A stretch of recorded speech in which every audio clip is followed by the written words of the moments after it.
the patient and have a good life. You are doing a surgery. Before the surgery, the patient is malnourished, he is famished, the body immunity is low. You have to build it up through nutrition, and that's what we are concentrating today. Can you follow me? Sure. Any problem, please ask. Okay. So these two formulas, please, Harris Benedict's. I'll ask you whenever I meet anywhere. Write these in your rooms. 3-4 জায়গায় Harris Benedict formula, so that you don't forget how to calculate the kilocalories requirements per day. Our stress level is normally well nourished is 1 and most undernourished is 2.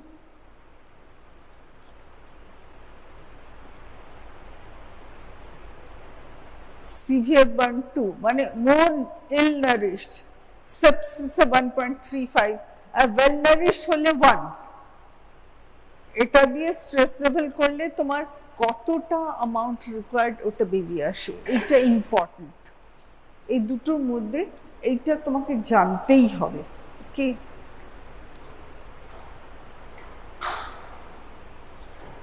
Madam, হ্যাঁ, daily energy required for maintenance is BMR into stress factor into 1.25. Additional 25% for hospital activity.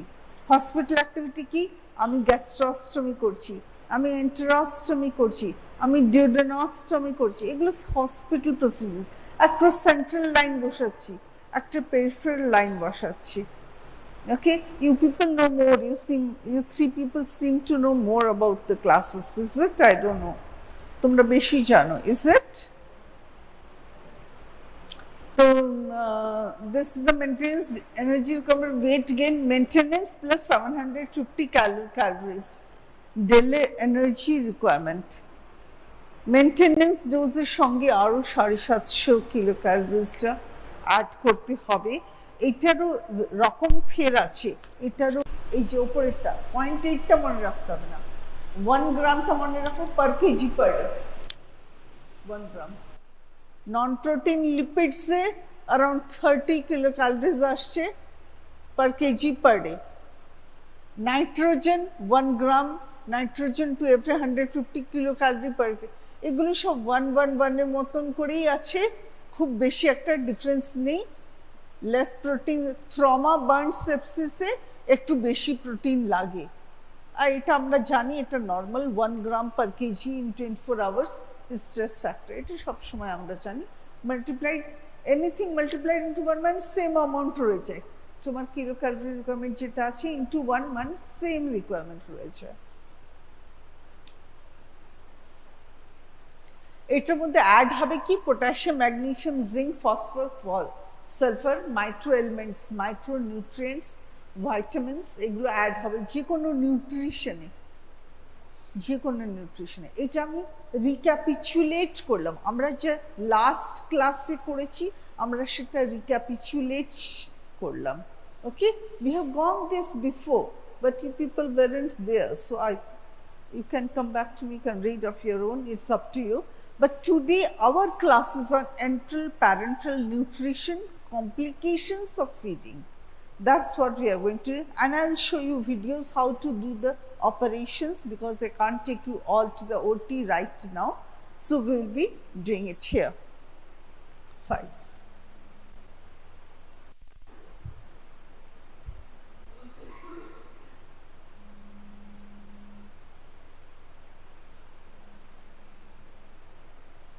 Second slide.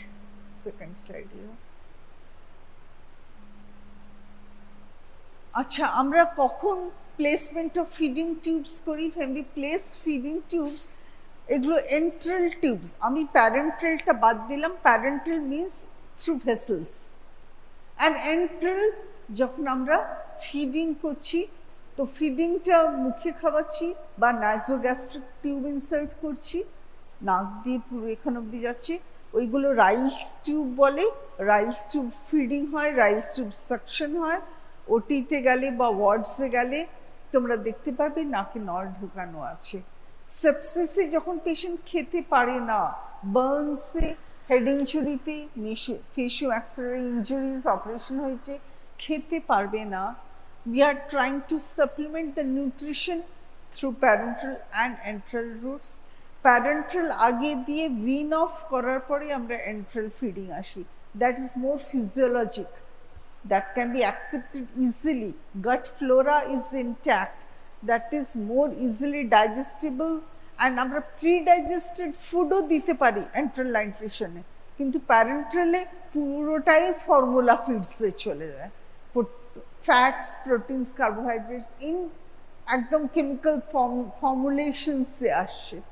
Okay, and that too depends on varieties. যার kidney problem আছে তাকে প্রোটিনটা কম করে দিয়ে তার formula feeds তৈরি হচ্ছে, যার হিপ্যাটিক প্রবলেম আছে তার ফ্যাটস অ্যান্ড প্রোটিনসটা কম্প্রোমাইজড উইথ ওদের ফর্মুলা ফিডস তৈরি হচ্ছে। ওই ফর্মুলা ফিডসগুলোকে আমরা ফিডিং করব। আর যে ভালো আছে, যার ক্যান্সার হয়েছে প্রক্সিমালি ধরো উপরের দিকে, নিচের দিকটা ওর ওকে আছে, উইল ডু আ গ্যাস্ট্রোস্টমি আর জেজনোস্টমি অ্যান্ড ফিড হিম ডাল ভাত চটকে ভালো করে মিক্সিতে ঘুরিয়ে খাইয়ে দাও, ডালের জল খাইয়ে দাও, স্যুপ খাইয়ে দাও, ফলের রস খাইয়ে দাও। We feed them through tubes. They are Foley's tube. Foley's catheter দেখনি তোমরা, Ryle's tube দেখনি। We'll show you today. Okay? So এগুলো formula feeds chemically manufactured in plants and big manufacturer pharma companies, rich in proteins, rich in fats, rich in carbohydrates, or formulations for different categories of diseases. CKD is chronic kidney disease. সবার আলাদা আলাদা formulation foods পাওয়া যায়, সেগুলোকে এন্ট্রোস্টমি দিয়ে আমরা ঢোকাতে পারি। ওকে, সো যারা ইনএবিলিটি টু কনজিউম ওরালি, কাকে কাকে দিচ্ছি ইন্ডিকেশনস, কে খাবে, কাকে দেব এন্ট্রিক ফিডিং, যে খেতে পাচ্ছে না, যার প্রলংড ফিডিং লাগবে, more than 4 weeks time হলে গ্যাস্ট্রোস্টমি করতে হবে, less than 4 weeks time হলে রাইলস tube. What is 4 weeks time? যে 4 weeks-এ ভালো হওয়ার সম্ভাবনা। সেপসিসে আছে 4 weeks is 1 month। আমি সেপসিস থেকে ভালো অ্যান্টিবায়োটিক, ব্লাড সেরাম, অ্যালবুমিন প্রোটিন দিয়ে ওর মাল্টি অর্গান ডিজিজটাকে সামনে রিকভারেট করবো, ওকে রাইলস টিউব দিয়ে রাখলাম। যার আমি পারবো না, প্রলংড ট্রিটমেন্ট লাগবে, ক্যান্সার ইনঅপারেবল, মেটাস্টেসিস হয়ে গেছে, তাকে গ্যাস্ট্রোস্টমি বা জেজনোস্টমি করে দেবো, তাই কি নয়? যার হেড ইনজুরি হয়েছে, আমি তাকে যদি 4 সপ্তাহের মধ্যে তুলে আনতে পারি, আমি রাইলস টিউব ফিডিং করা একটু ডিফিকাল্ট, কারণ কি নাকে মুখে চোখে লেগে গেলে এখান থেকে রাইলস টিউবটা ঢোকানো অসুবিধে, তখন আমি কিন্তু প্যারেন্টাল ফিড বা নিচের দিকে করবো। কিন্তু যার গলা সার্জারি হয়েছে, অপারেশন 4 weeks-এর মধ্যে she'll be okay, তাকে আমি রাইলস টিউব ফিডিং করতে পারি। ঠিক আছে? Can you get it? Whom to give? When will we be inadequate weight gain? কাদের কাদেরকে আমরা রাইলস টিউব দিয়ে করছি? যার ওয়েট লস হয়েছে, যে ম্যালনারিশ কন্ডিশনে হাসপাতালে এসেছে, গ্যাংগ্রিন হয়ে গেছে, খেতে পারছে না, পালস কম, বিপি কম, ওকে নিউট্রিশন দিয়ে বাড়াতে হবে, আমি শুধু ফ্লুইডস দিয়ে পারছি না, রাইলস টিউব ফিডিং দিয়ে বাড়িয়ে দাও nutrition, immunity, all elements, healing proper হবে। समझ में नहीं आ रहा? Good. So it depends on the time of your recovery of the disease that makes you understand what you will do. You will give rise to, you will give enterostomy. What kind of enterostomy? It depends on the underlying cause of the problem.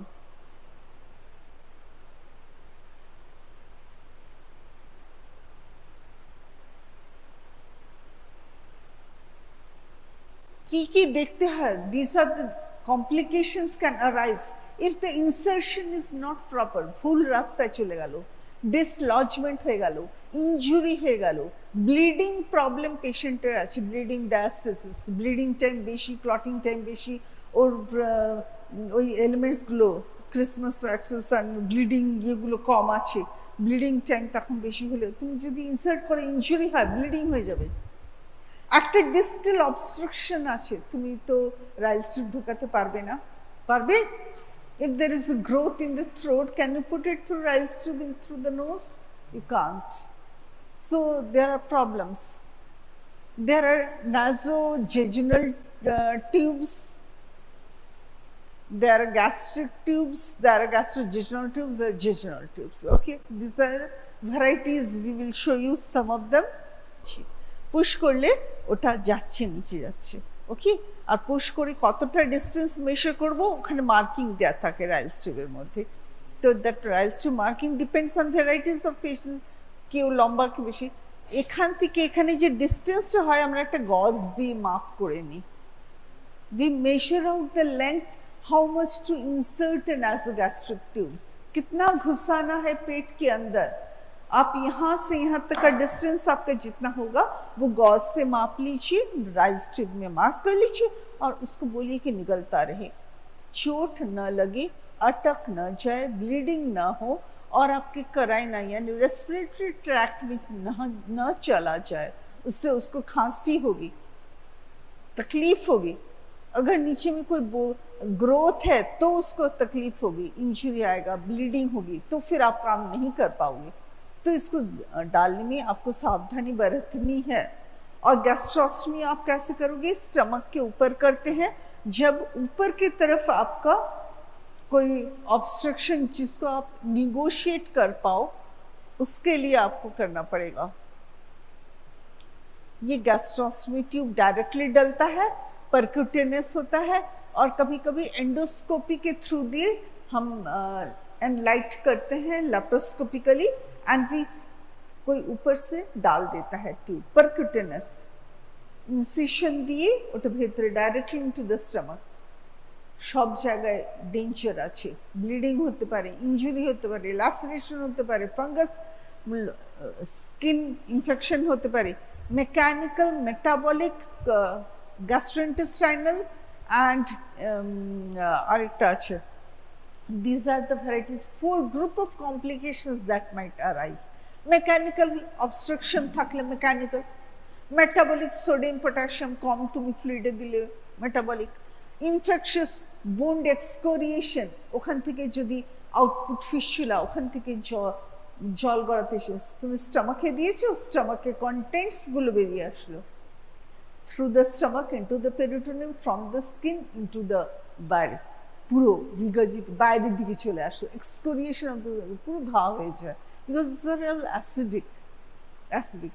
তো this are the complications of the this disease, infective, metabolic, mechanical, bacterial, this are all complications. You can injure, you can cause bleeding in the patient, you can injure another organ. তুমি স্টমাকে দিচ্ছ, নিচের দিকে আরো কোনো injury, blood vessel কেটে গেল, আরো বেশি ডিপ চলে গেলে তো আরো বেশি ডিপ ইনজুরি হয়ে গেল। So these are all complications of putting in a gastrostomy. You have to be very guarded. আমাদের সময় ল্যাপ্রোস্কোপি ছিল না, এখন এন্ডোস্কোপি গাইডেড পারকুটেনিয়াস। এন্ডোস্কোপি একজন কেউ করছে, সে স্টমাকটা দেখছে, স্টমাক বলে কর, ঢোকা, ও উপরে থেকে স্ট্যাম্পস গ্যাস্ট্রোস্টমি একটা নেডল দিয়ে, তারপরে উইল শো ইউ দিস। আমি সবকিছু ভুলে গেছিলাম, all these years of my study and work and everything, but I never forgot my teacher teaching me gastrostomy and jejunostomy. I never forgot. It was such a lovely class, so I never forgot. You might forget, I don't know. So this is how you get introduced organic tubes. Easy to place, no bleed, easily dislodge. যদি patient কাশি করে তাহলে কিন্তু এগুলো বেরিয়ে আসে। ডিসলজমেন্ট, dislodge কখন হয়? কাশছে, নিঃশ্বাসকে আটকে আছে, it will get dislodge, it will get out. You have to be very careful.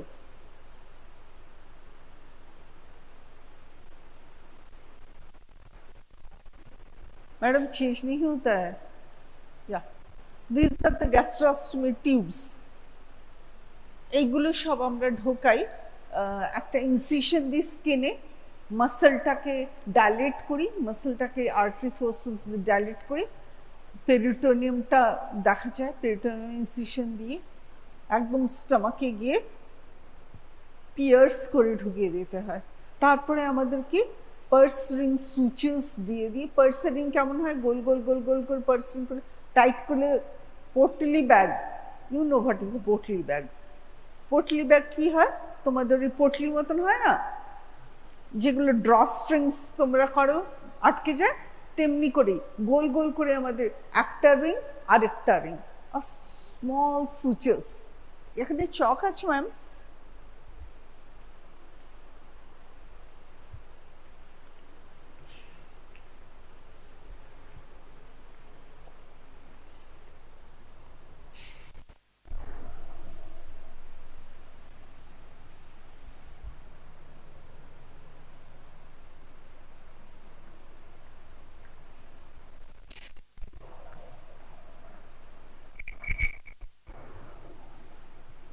এই টিউবটা দেওয়ার পরে এই দুটো রিং অফ সুচেসটাকে টাইট করে দাও, তারপরে এটাকে স্কিন দিয়ে এখান অব্দি স্টমাকের কিছুটা ওয়াল, সেরোমাস্কুলার লেয়ার অব্দি সেলাই করে দাও।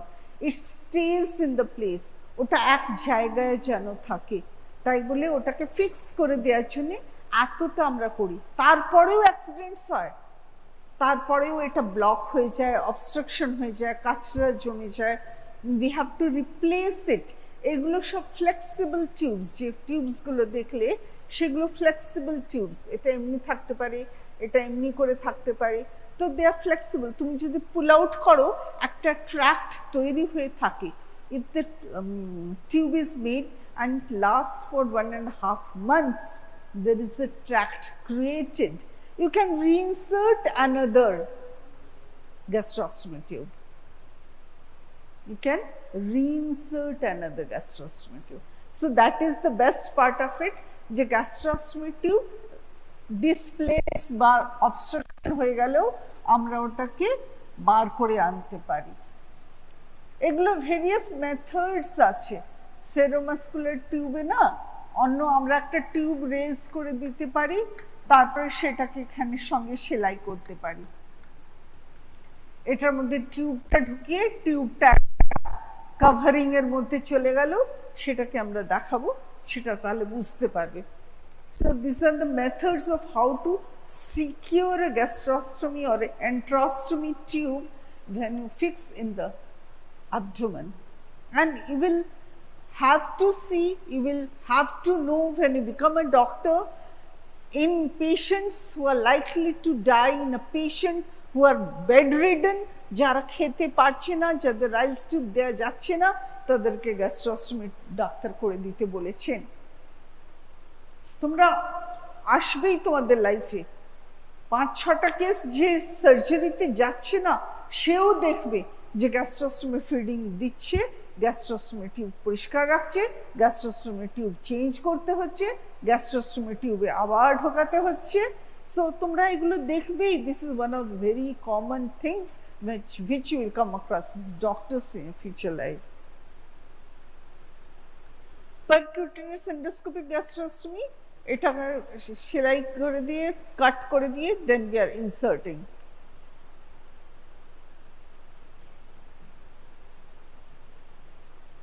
ম্যাডাম চেঞ্জটা কিন্তু হচ্ছে না ফাট করে।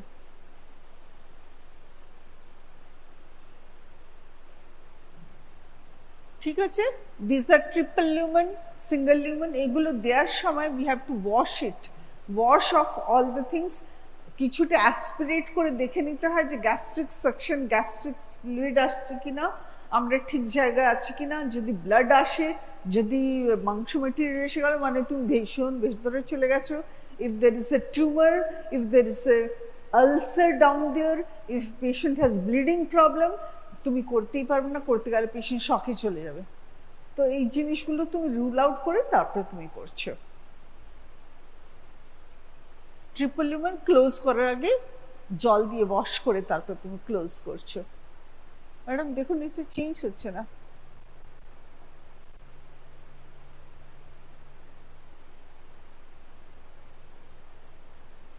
লো প্রোফাইল ডিভাইস বাটন, এগুলো ডিফারেন্ট ভ্যারাইটিস, এগুলো আমরা ইউজ করি না, কারণ কি এগুলো ভেতরে ঢুকে যাওয়ার চান্স থাকে। ঘাটা যদি skin wounds become large and large with time, then they tend to dislodge easily and then they are misplaced. Subcutaneous tissue তে চলে গেল, subcutaneous plane এ চলে গেল, ওখান থেকে বার করে আবার থেকে রিপোজিশন করতে অসুবিধা হয়ে যায়। লো প্রোফাইল ডিভাইস বাটন হিসাবেও পাওয়া যায়, ঠিক আছে। This are very expensive.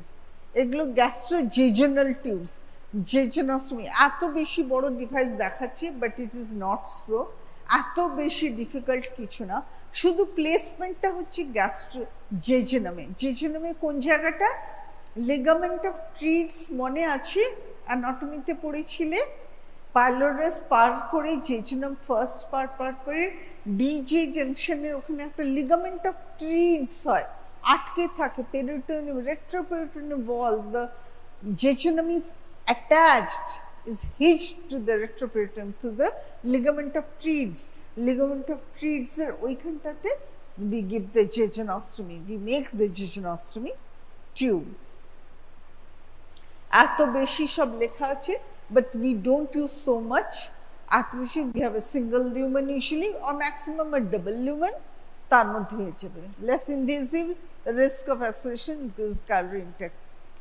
আচ্ছা, এই যে usually these are the simple tubes that we are using, we are used to this one, not the complicated ones.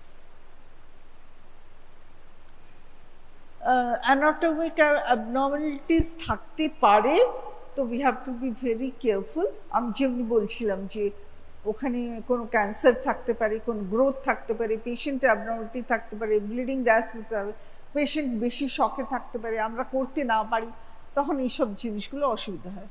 Leakage, risk of volvulus interception, এইগুলো। What is interception? যখন intestine gets wrapped up, twisted, it is interception. বা ভেতরে ঢুকে গেল, একটা টিউবের মধ্যে আরেকটা টিউব ঢুকে গেলে কে ইন্টারসেপশন বলে। একটা টিউবের, this is very common in children. যখন ওরা ফার্স্ট ডায়রিয়া করে, যখন লুজ মোশনটা খুব ফাস্ট হয়, one part of intestine gets into the another. Usually the proximal gets into the distal portion. Inflammation হচ্ছে তারপরে অপারেশন করে আমাদের ওই জায়গাটাকে বার করতে হয়। if they are vitalized, if they are non vitalized, gangrene হয়ে গেছে, কেটে বাদ দিয়ে resection anastomosis করতে হয়। Interception is very, you should know what is interception, and I take it that সব কিছু হবে ঠিক মতো। তো এন্টেরিক ফিডিং টিউবস নিউমোপেরিটোনিয়াম কজ করতে কি কি কমপ্লিকেশন? এগুলো কমপ্লিকেশন। নিউমোপেরিটোনিয়াম মানে এয়ার ঢুকে গেল, পেরিটোনিয়ামের ভেতরে এয়ার বেশি ঢুকে গেলে নিউমোপেরিটোনিয়াম বলে ওটাকে। Pneumo is air, it can cause to paralytic ileus. বেশি ইনজুরি হয়ে গেলে movements will be gone, the ileal movements will be lost, it will last for some time, then it will go away. আবার যতক্ষণ আইলিয়াসে আছে ব্যথা, bloating, bleeding, কত কিছু হতে পারে। Skin infection is there, separation, procedural complications of there. Fistulas, fistula কি হলো? তুমি ইনসার্ট করলে তার আশেপাশে থেকেও লিক করতে পারে, ছোট ছোট ফিস্চুলা হয়ে গ্যাস্ট্রোস্টমি করেছো, গ্যাস্ট্রিক ফ্লুইডস, জুসেসগুলো বেরোতে শুরু করে দিচ্ছে আশেপাশে থেকে, ফিস্চুলা তৈরি হয়ে গেল। That is a complication. All these are complications. আমি যেমনি বলছি মেকানিক্যাল এর মধ্যে এই অবস্ট্রাকশন গুলো সব আসছিল, নিউমোপেরিটোনিয়াম গুলো আসছে, ইনফেকশন গুলো আসছিল। সার্জিক্যাল ইনফেকশন হলে এই রকম হয়, ইনফেকশনের পরে ফিস্চুলা তৈরি হয়েছে। All this can happen. তাই বলে কি করবো না? না, you have to keep it in mind. You have to explain to the patient, and as you go on, you will be perfect in your work, in your surgical skill. The more perfect you are in surgical skill, এই problems গুলো হবে না, but you should know what are the complications. তাই বলে complications পড়ানো হয়, so that you don't commit the mistakes that can happen.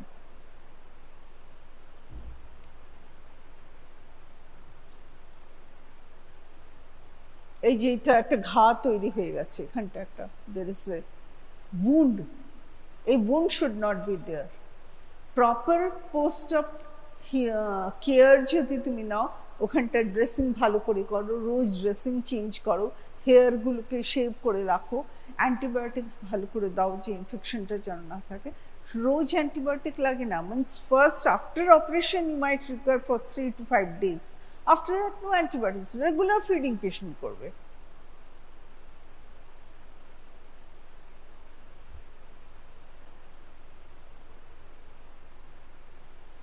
Centric feeding tubes এগুলো সব হচ্ছে ম্যালফাংশন হতে পারে, কাজ করছে না, লিকেজ হতে পারে, there might be a leakage, blockage, bumper syndrome, tube migration, tube তুমি স্টমাকে দিয়েছিলে ওটা আইদার উপরে চলে গেল ইসোফেগাসে, আইদার টিউবটা জিজোনামে চলে গেল, আইদার টিউবটা আড়াআড়ি প্লেস করে পুরো অবস্ট্রাকশন করে দিল, টিউব মাইগ্রেশন তাকে বলে।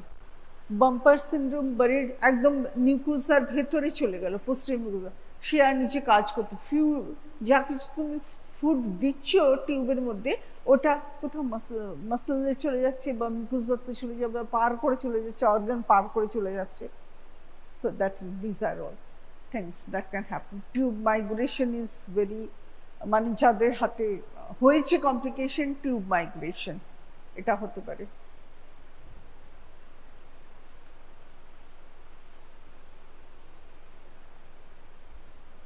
আচ্ছা, ওভারফিডিং, কনস্টিপেশন, অবস্ট্রাকশন, ইন্টারকারেন্ট ইলনেস, এইগুলো সব সম্ভবত হতে পারে আফটার এন্ট্রিক ফিডিং। এগুলো হতে পারে।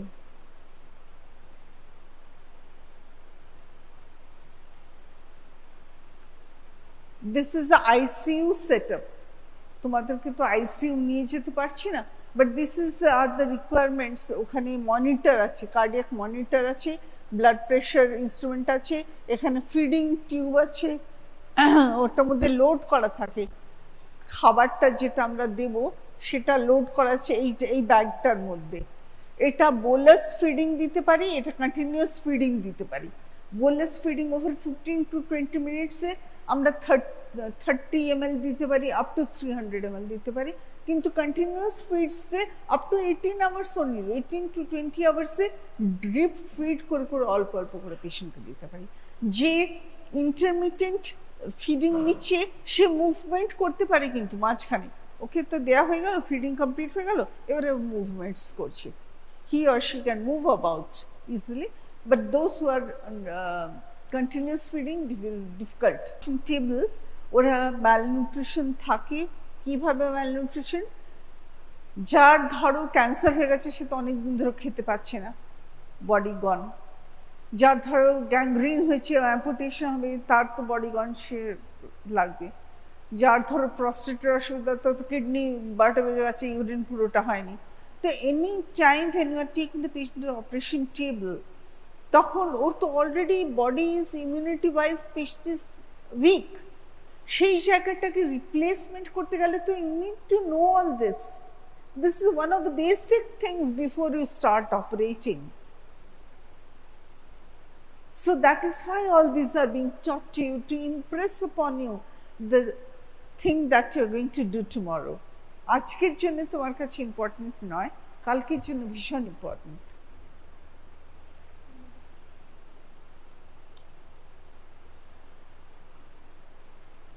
এটা অ্যাট র্যান্ডম আমি চুজ করেছি, আমি নিজেও এগুলো সবটা আমি দেখিনি। ডিফারেন্ট টাইপস অফ এন্ট্রাল টিউবস বোধহয় এরা দেখিয়েছে, এগুলো আমরা যা যা পড়েছি সেইগুলোই মোটামুটি কমার লেস অর মোর বলা আছে। Decompress the stomach gas indication, যদি পেটটা খুব বেশি ফুলে থাকে, প্যারালিটিক আইলিয়াস বলে, প্যারালিটিক আইলিয়াস, যখনই পেশেন্টের পলিট্রমা হয় তখন পেটটা, we need to decompress the stomach, স্টমাকটা যেন ফাঁকা থাকে, সেই জন্যে রাইলস টিউব আমরা প্রথমেই পরিয়ে দিই, আইভি ফ্লুইড দিই, রাইলস টিউব পরিয়ে দিই, তারপরে স্টমাকটা ক্লিন করে দিই, তারপরে স্টার্ট অফ প্রসিডিউর, ক্যাথিটার করে দিই। ক্যাথিটারাইজেশন, নল কল জল, নল নাকে নল, কল ক্যাথিটার, জল আইভি ফ্লুইড। পেশেন্ট আসলে, খারাপ পেশেন্ট আসলেও, মানে সার্জিক্যাল পেশেন্ট, নল কল জল, সিস্টারকে অ্যাডভাইস হয়ে গেল, সিস্টারাই নল লাগিয়ে দিল, সিস্টারাই কল লাগিয়ে দিল, বাট কল ক্যাথিটারাইজেশন ডক্টরসরা করতে হয়। Catheterization should not be done by the dresser korte pare. Okay, they are very good dressers. So to decompress stomach, prevent nausea, vomiting, aspiration.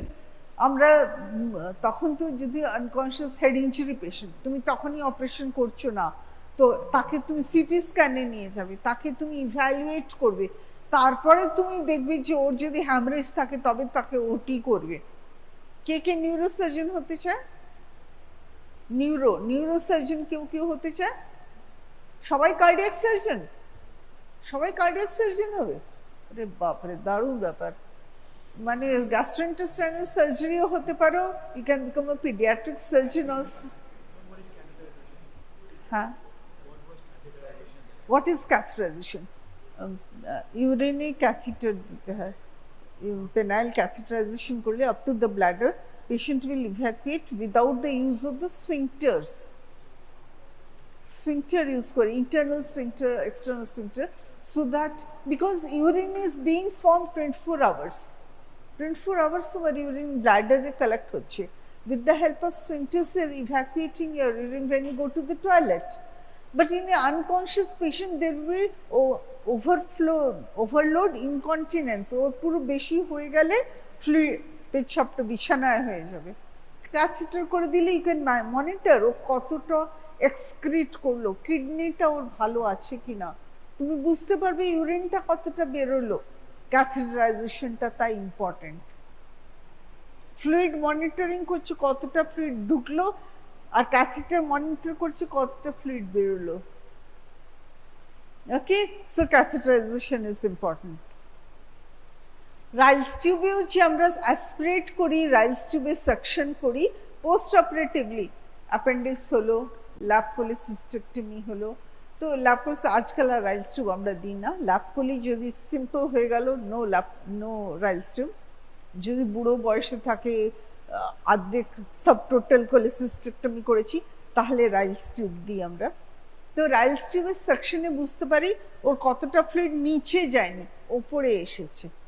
নিচে তো হবেই, we are manufacturing 3.2 to 4 liters of gastric fluid.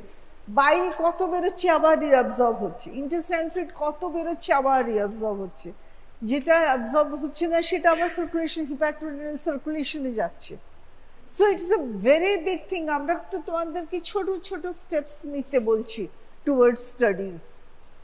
তো এই জন্য prevent aspiration of intuitive bowel rest. Post surgery bowel rest এর জন্য আমরা রাইলস টিউবটা 48 hours 72 hours দিয়ে রাখি, ততক্ষণে অ্যানাস্টোমোসিস কমপ্লিট। অ্যানাস্টোমোসিস মানে আমরা যে সেলাই করেছি সেটা ঝুড়ে গেল, আমরা যে সেলাই করেছি সেটা ঝুড়ে গেল, complete. You have done complete tailoring. ওখানে তো আর মেশিন নিয়ে সেলাই হচ্ছে না, either we are doing intracorporeal suturing. Intracorporeal মানে তুমি ক্যামেরা দিয়ে দেখছো, ভেতরে তুমি সেলাই দিচ্ছ। কেউ ল্যাপ্রোস্কোপিক সার্জন হতে চায় না? ল্যাপ্রোস্কোপিক সার্জারি কারো ভালো লাগে না? What is laparoscopic surgery? We are making pores, small holes through cameras and high definitions. You are watching on TV, you are doing remote.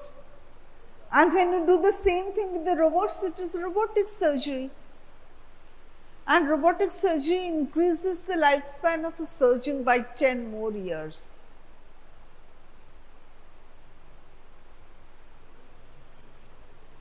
So you should be interested, because this bowel rest we are performing, এগুলো operations যে হচ্ছে resection আছে, এগুলোরও machine আছে।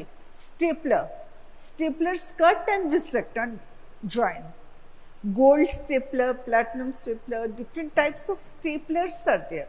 স্টেপলার্স ঢুকিয়ে দাও, ওরা যে জায়গাটা পচে গেছে, খারাপ হয়ে গেছে, they'll cut and they will rejoin. এত ভালো মেশিনস এসে গেছে। Can you imagine? They are being made in India, not elsewhere. You don't have to get it all imported. So in India, we're making staplers. They resect and join together, and that takes time for the patient to recover. So 48 hours or 72 hours before they start functioning. তুমি একটা tunnel বানালে, এখানে লোক আটকে দাও, এখানে লোক আটকে দাও না, টানেল বানালে যে টানেলটা তৈরি হয়ে যাক, তারপরে লোক আসে যাওয়া করবে। ব্রিজ বানালে, okay, same thing, stomach, intestine, abdomen, rectum, urethra. Urethra খারাপ হয়ে গেছে, স্ট্রাকচার হয়ে গেছে, ইউরেথ্রাটাকে রিপেয়ার করা হলো, স্ট্রাকচারটাকে বাদ দেওয়া হলো, রেস্ট লাগবে না। তেমনি বাউল রেস্টের জন্য রাইলস টিউব ইজ এ ডিভাইস, মানে ওই তোমার nasogastric টিউবটা। I won't be able to show you much of the OT then. Shini ma'am. Oroenteric tube, gastrostomy tube, gastrostomy tube. সেই এই যে তোমাকে ডিভাইসটা বলছিলাম, এই যে আমরা ফিক্স করেছি এই যে স্টমাক ওয়ালের সঙ্গে, এটা একটা কি বেলুন। বেলুনটা কেন দেওয়া হয়েছে? To prevent being pulled out, ওইটা না হয় বেরিয়ে চলে আসবে। ক্যাথিটারেও পেছাপে যখন ক্যাথিটার দেওয়া হয় তার মধ্যেও বেলুন থাকে, ফলিস ক্যাথিটারের বেলুন, সেই বেলুনগুলোকে এয়ার দিয়ে বা জল দিয়ে ফুলিয়ে দেওয়া হয় so that it doesn't gate pulled of. ওটা ছেড়ে না, ওটা এত সুন্দর স্যালাস্টিক ম্যাটেরিয়াল সিলিকন দিয়ে তৈরি থাকে যে ওইগুলো ওই রকম to retain the position this silastic balloons are made, ঠিক আছে। আর এমনি করে আমরা ফিডিং দিচ্ছি। আমাদের সময় এন্ডোস্কোপিক্যালি ট্র্যাক দেখার ব্যবস্থা ছিল না। We didn't have laparoscopy when we were students. There was no laparoscopy. So we did it in under anesthesia, local anesthesia দিয়েছি। Local anesthesia দিয়ে small incisions দিয়ে para-umbilical we have pulled out the stomach, and then we have made purslin sutures and we have put in the tube, or we have made deepage Janeway tube method.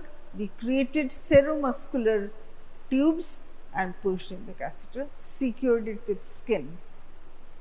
Securing it মানে সেলাই করা স্কিনের সঙ্গে। 8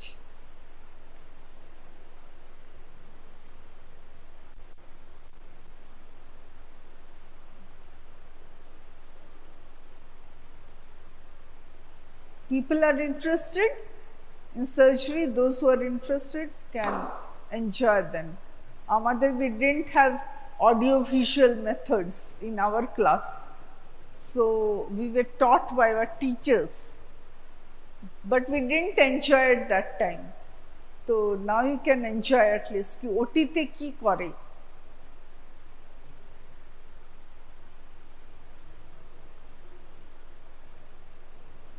এটা শর্টে তাড়াতাড়ি করে করো। I have to teach you parenteral nutrition as well. So parenteral nutrition টাও তোমরা শোনো, এটা কিন্তু subclavian veins এ দিচ্ছি central line করে or femoral ইয়ে করে। তো that is parenteral nutrition, calculation of the fluids and all that is done, and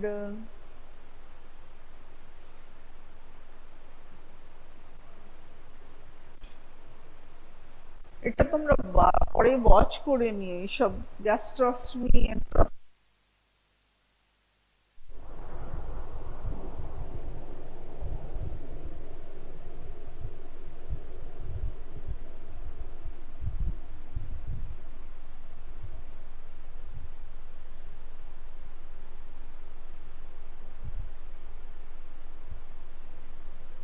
আমরা এরকম ভাবে করি, মানে করতাম, তখন ল্যাপারোস্কোপি ছিল না।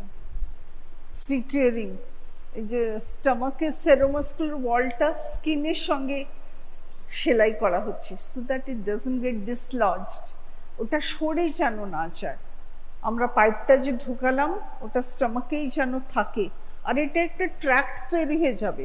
ওই বেলুনটা ফুলিয়ে দেব, ট্র্যাক্ট তৈরি হয়ে গেলে যখন যদি এটা পুরো খারাপ হয়ে যায়, পচে যায়, সে আফটার 3 months 6 months, এটাকে সরিয়ে ইমিডিয়েটলি আর একটা টিউব প্লেস করে দেবো, কাজ করবে।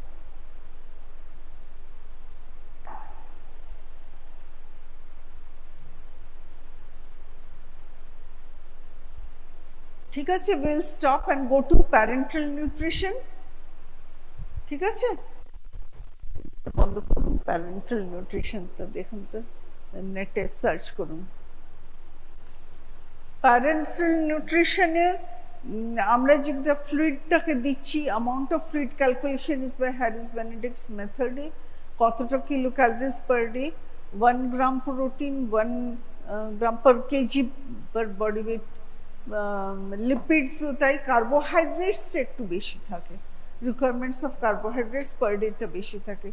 তো সেটা কার্বোহাইড্রেটসটা ক্যালকুলেট করে উই গিভ, ওটা formulations, pharmaceutical formulations for parenteral nutrition are available.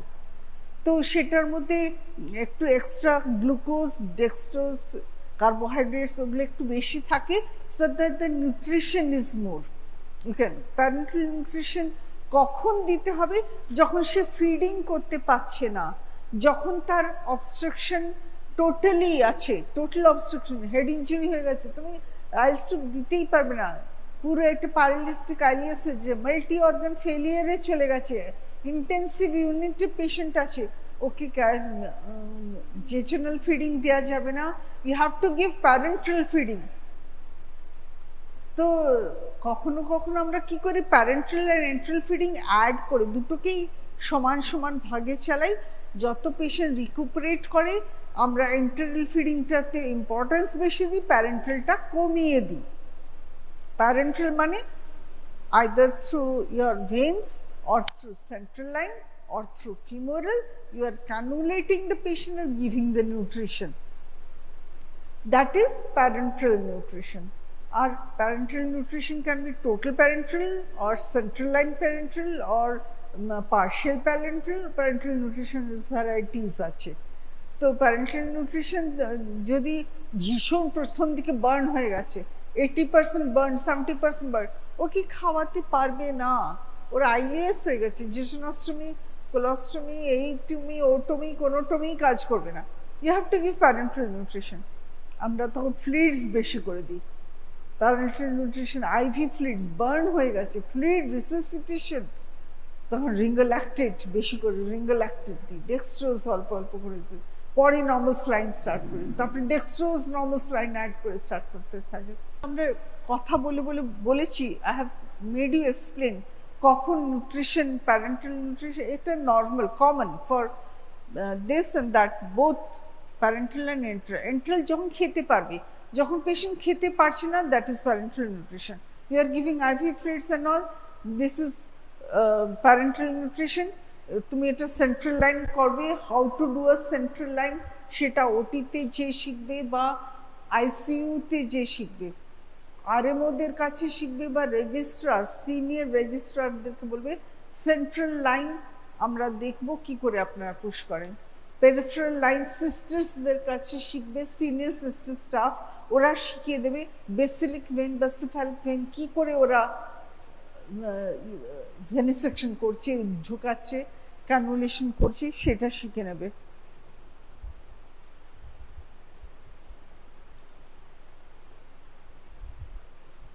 এগুলো তো আমরা তো ডিসকাস করেছি। ইনফ্লামেটরি বাউল ডিজিজ কাকে বলে?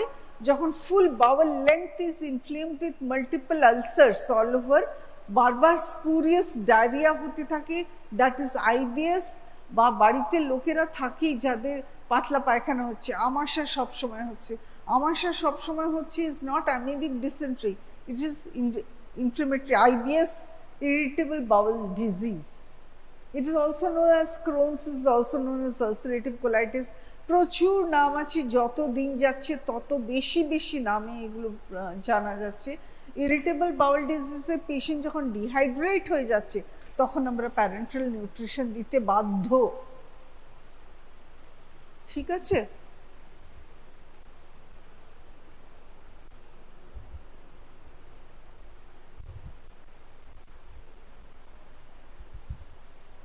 কখন দেব না parental nutrition?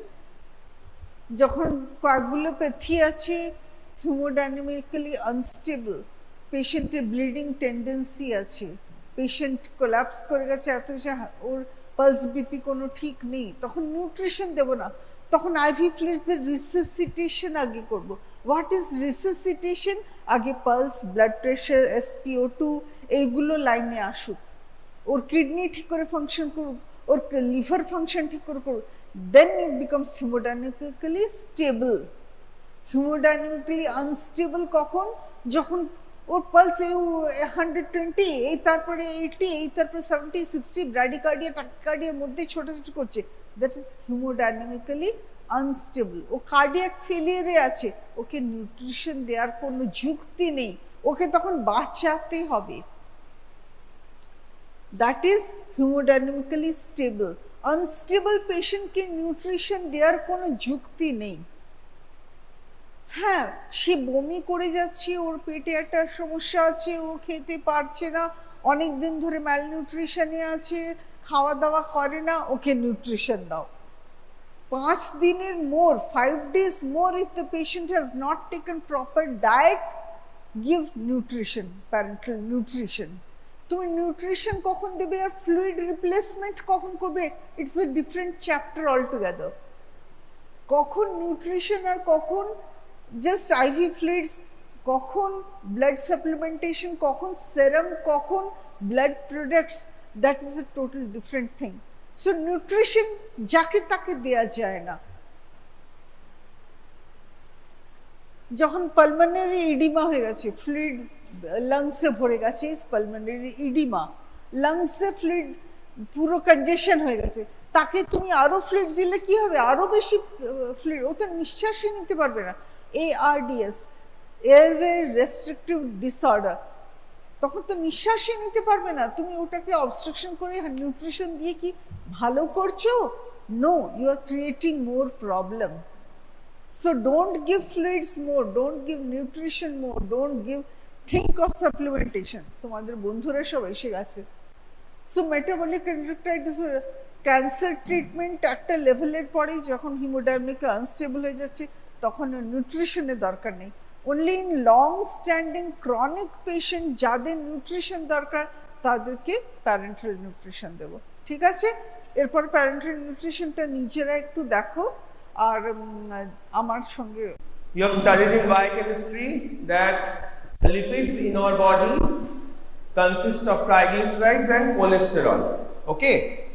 Now, this chapter is very important in the sense that questions might of course come, but another important point is that the drugs, particularly one group of drug in this chapter called the statins, they are very commonly used in clinical practice.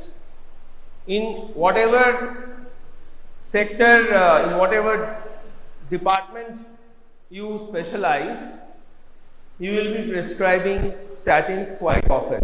Of course, in medicine and super specializations of medicine, it is quite commonly used, but also people in surgery and others have to use this group of drug, because this group called statins, they do reduce lipid levels, harmful lipid levels, that is high cholesterol, and also they reduce triglyceride.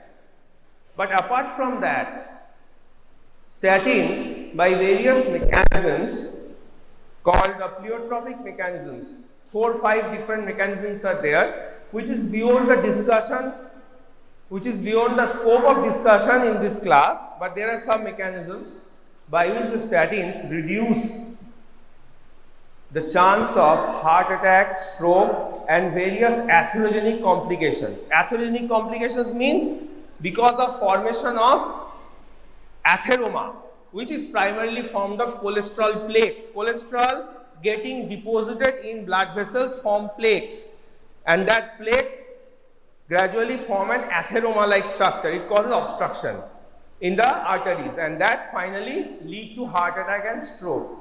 So statins by various mechanisms act against this atheroma and prevent formation and prevent heart attack and stroke.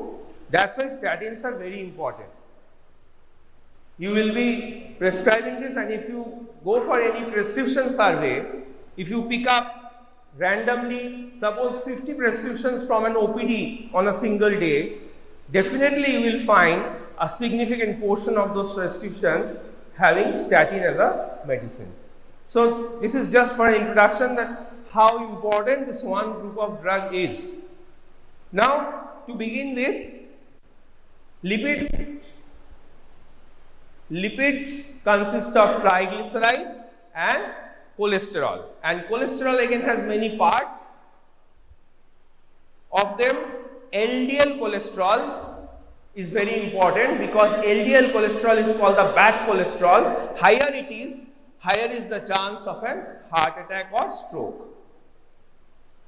So when you have unacceptable high level of lipids in the blood, harmful lipids, that is LDL, and to some extent triglyceride, when you have high levels of them in the blood, they have to be reduced. Otherwise, they can lead to complications. And the drugs that reduce them are the hypolipidemic drugs, or the drugs that treat hyperlipidemia.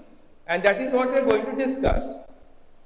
To understand that, we need to revise the transport of lipids in the body. And before that, just in one slide, that there are two main components of lipids, triglycerides and cholesterol. Triglyceride provides energy to the body, primary source of energy for the body, calorie for the body, and cholesterol is required for synthesis of various vital things in our body, like the cell membrane itself. Cell is the unit of the body and the membrane is composed of cholesterol as a very important component. Then bile acids, you know bile acids, they have a lot of important function. Bile acids. Vitamin D, a very important vitamin in our body, and various steroid hormones, the sex hormones, female as well as male sex hormones, and final, that is estrogen, progesterone, and finally cortisol. Cortisol is the hormone that drives us, the steroid, the endogenous steroid hormone of our body. It drives us. All these are formed from cholesterol. So this is the importance of triglyceride. It provides us main energy. I am standing and talking here. Triglyceride is vitally responsible for that, and cholesterol helps in synthesis of so many important things in our body.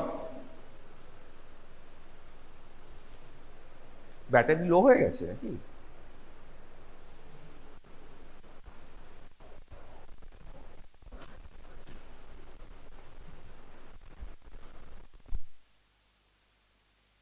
Now this is lipid transport. See, this is called exogenous transport, and you have to understand this to understand the mechanism of action of the drugs. Exogenous transport of lipid, tar mane what does it mean? Food is taken, food is digested in the intestine, and finally from that food in the intestine, in the vessels of intestine, we get this lipid. So this is the lipid that is coming from outside the body from diet. That is called exogenous lipid.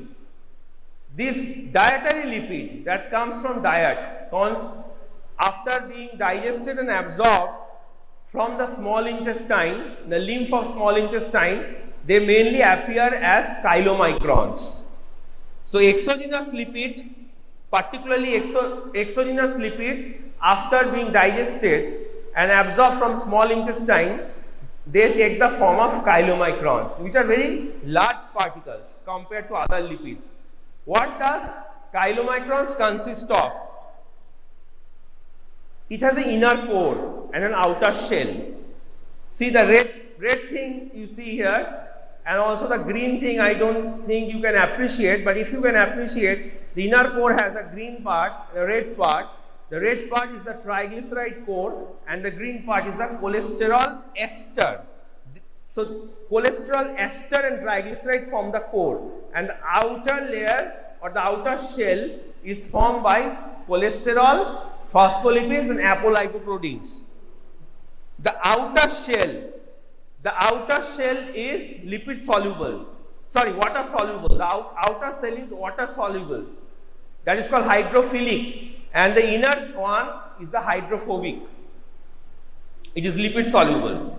Now what happens? After chylomicron reaches blood, from lymph it reaches blood.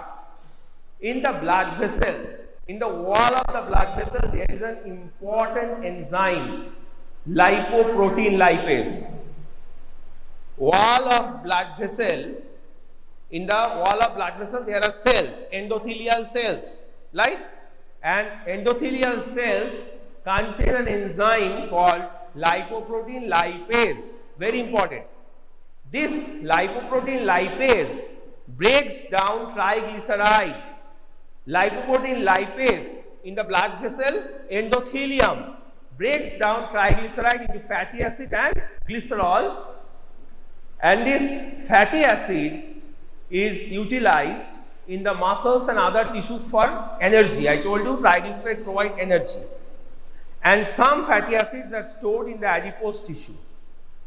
Some fatty acids are stored and they become fat, the stored fat. After the action of lipoprotein lipase, the chylomicrons become a small particle and called chylomicron remnant, and that chylomicron remnant is engulfed by liver. So this is how the body deals with the lipids that you take. Some get stored, some are utilized for source of energy, and some are engulfed by the liver and stored in liver. Now what happens to endogenous transport of lipid? That means it is not that whatever you eat, that is the only source of triglyceride or lipid in our body.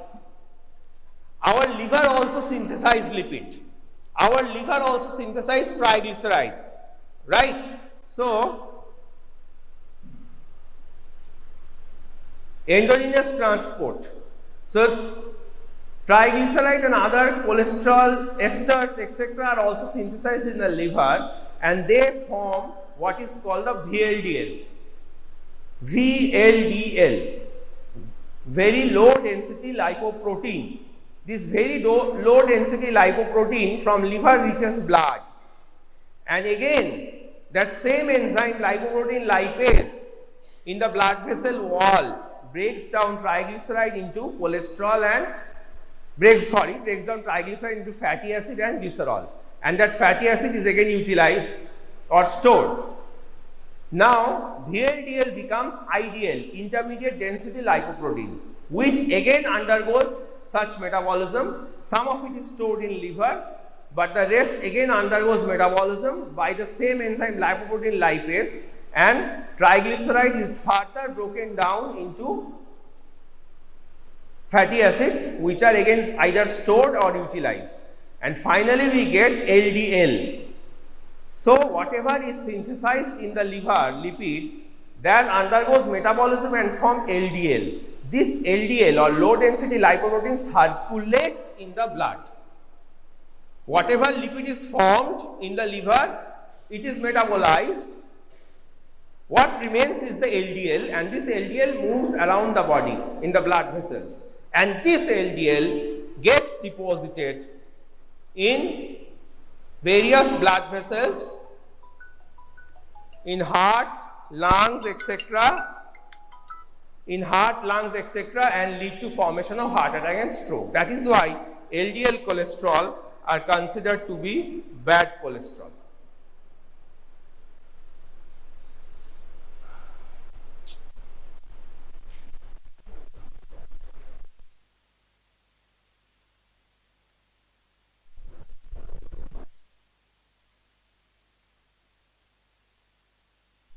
Whatever cholesterol is stored in the peripheral tissue, that cholesterol in form of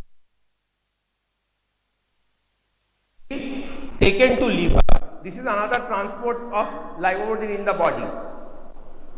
Stored cholesterol in stored cholesterol in peripheral tissue in form of HDL is taken to liver and metabolized.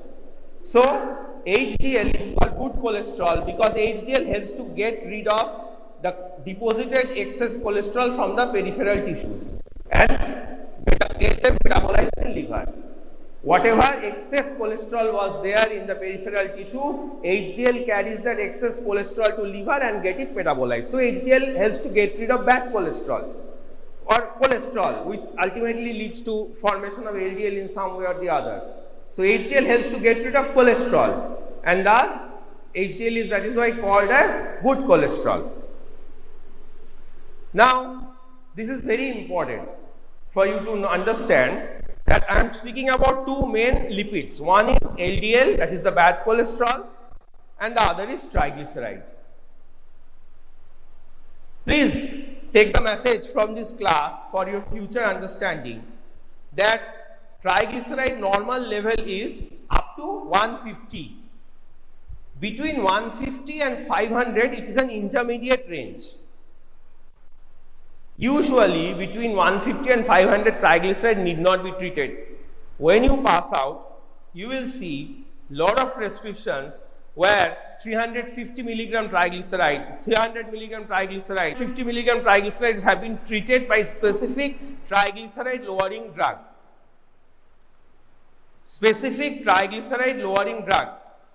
I hope those who are laughing are also listening, because they will have to answer within 2 to 3 minutes. So, please remember that normal triglyceride is 150, but beyond 150 there is a range in which you need not treat triglyceride unless there is any specific requirement. So we should not treat triglyceride with a specific triglyceride lowering medication, and the name you will listen after some time, unless it crosses 500. 500 opor gele, once it crosses 500, only then we should treat triglyceride. But LDL, we are very serious about it. A little high LDL, as per the patient's profile, whether he has diabetes, whether he or she has heart disease, whether he or she is smoker, we have to immediately start treating cholesterol. That is LDL. Okay. Now these are the groups of drugs that are used for treating lipids.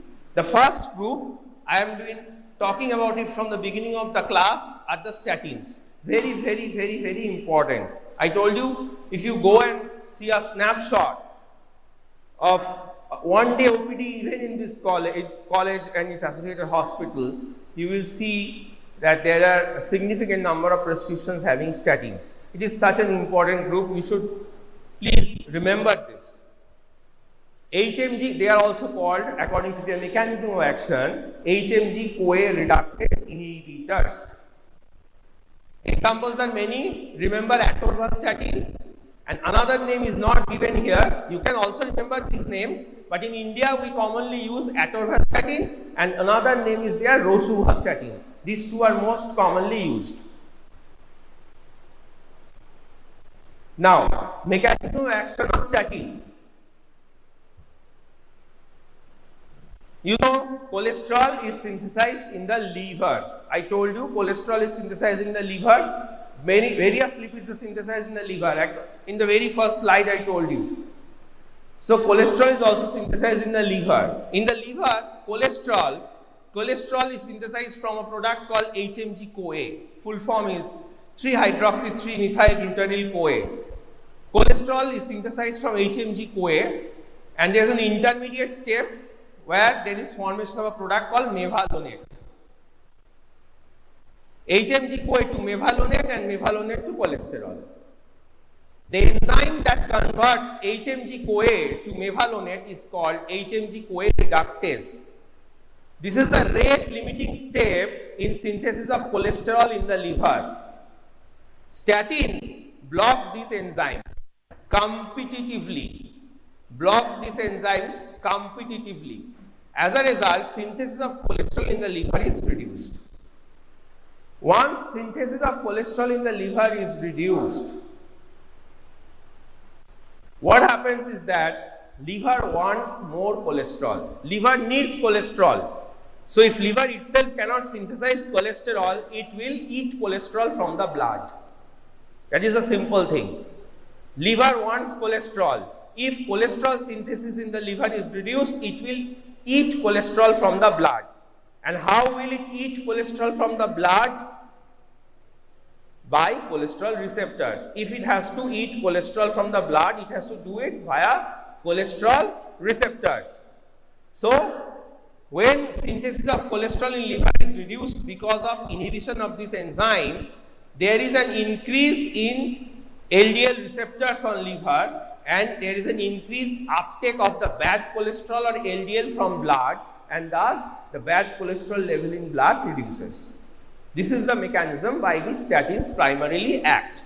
Statins also reduce synthesis of VLDL and thus help in reducing triglyceride. This is the secondary thing, but main thing is this HMG-CoA reductase inhibition, and hence rise in the level of LDL receptors, and hence eating more and more cholesterol from or LDL from blood.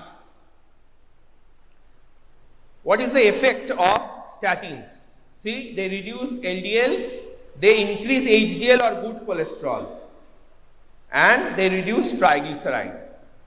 Very important adverse effects of statins. Adverse effects, because they are very commonly used, their adverse effects are also quite commonly countered in day-to-day clinical practice, and you should know them. One adverse effect is muscle cramp. Typically in the calf muscle, cramps occur more commonly at night. This is a side effect of statin. Drinking a lot of water helps to reduce it. There are some medicines also that helps to tackle it. But muscle cramps, this is a mild form of a complication. When that complication becomes severe, it leads to muscle damage, and that reaches the stage of myopathy. It is written here, myopathy. The muscles become inflamed. But usually myopathy is less common. The milder form of simple muscle cramps are more common in day-to-day practice. And another problem that statins cause is hepatotoxicity. Not severe hepatotoxicity, but they do cause mild rise in serum SGPT and SGOT levels. And where are they used? They primarily reduce cholesterol. So their main use is in primary hypercholesterolemia and secondary hypercholesterolemia. So whenever there is a high cholesterol level because of some disease, primary disease or secondary disease, statins are used. Right? The second group called lipoprotein lipase activator. So if we go back to the first slide,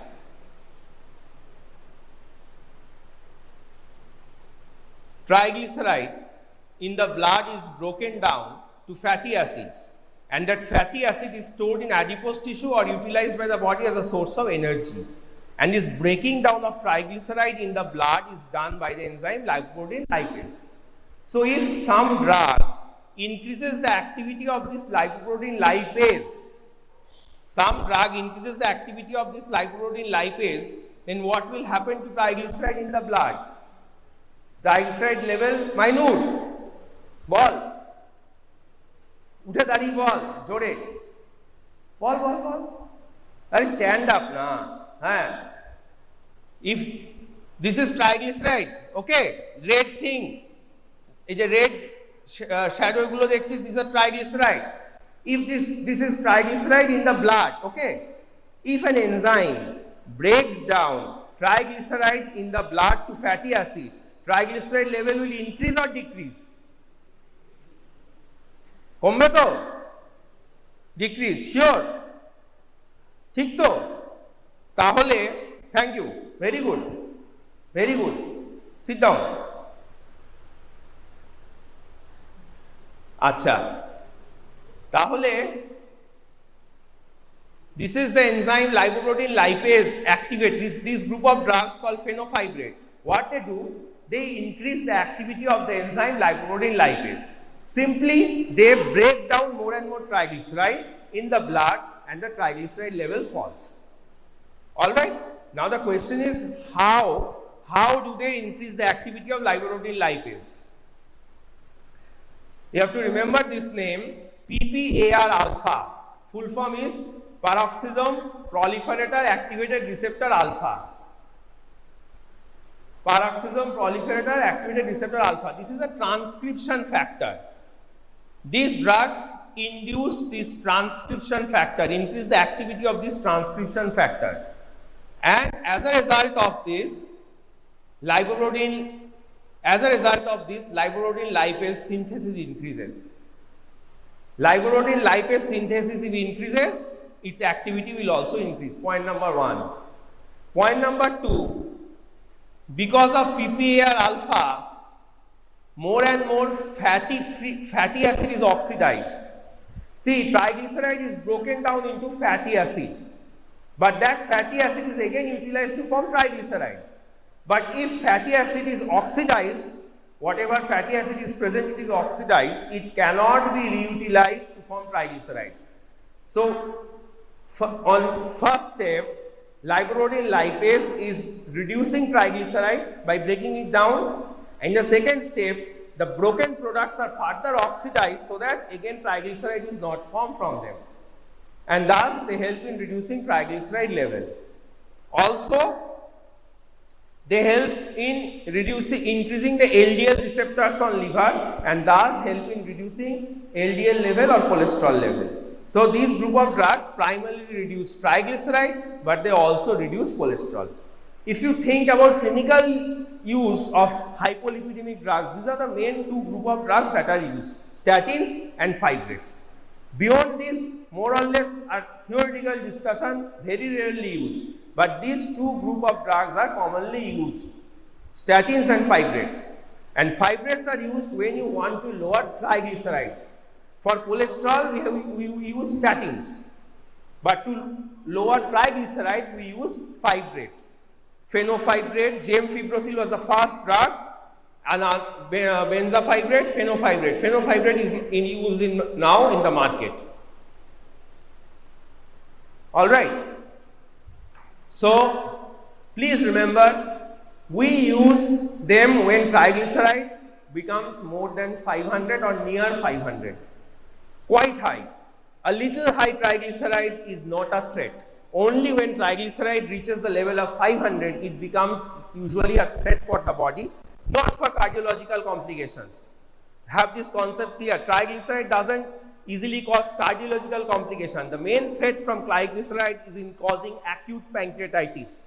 When triglyceride crosses 500 level, it may cause, and it often causes, acute pancreatitis. So we have to treat triglycerides separately. Otherwise, below 500, 450, 400, 350, 300, 250, that level, we need not treat triglyceride. We have to only go for lifestyle modification, take less fatty diet, and see that the cholesterol levels are normal. Cholesterol is more important, that is LDL is more important because it causes heart attack and stroke.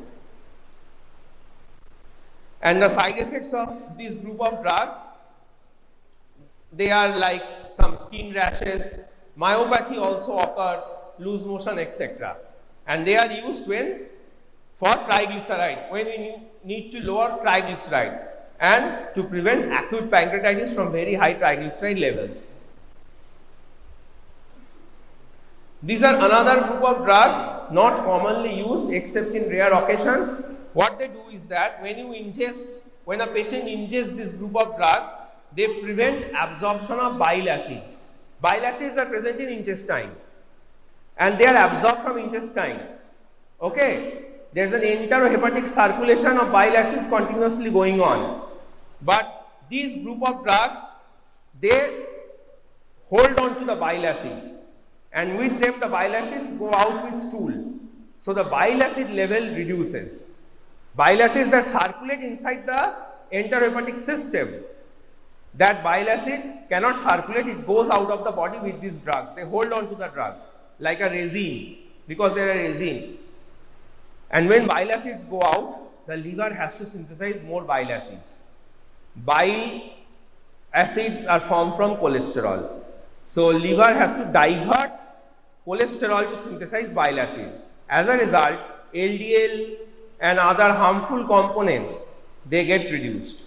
Alright? That is the mechanism by which bile acids act. And also they increase LDL receptors in the liver to get more and more LDL from blood, so that they can synthesize more bile acids. They want more cholesterol. Liver wants more cholesterol to synthesize more bile acids. Side effects are mainly large doses have to be taken, and their unpalatable taste can cause flatulence and absorption problems, etc. They are not generally used. Sometimes they have to be used When statins cannot be used, maybe. Niacin is another group of drug that reduce triglyceride.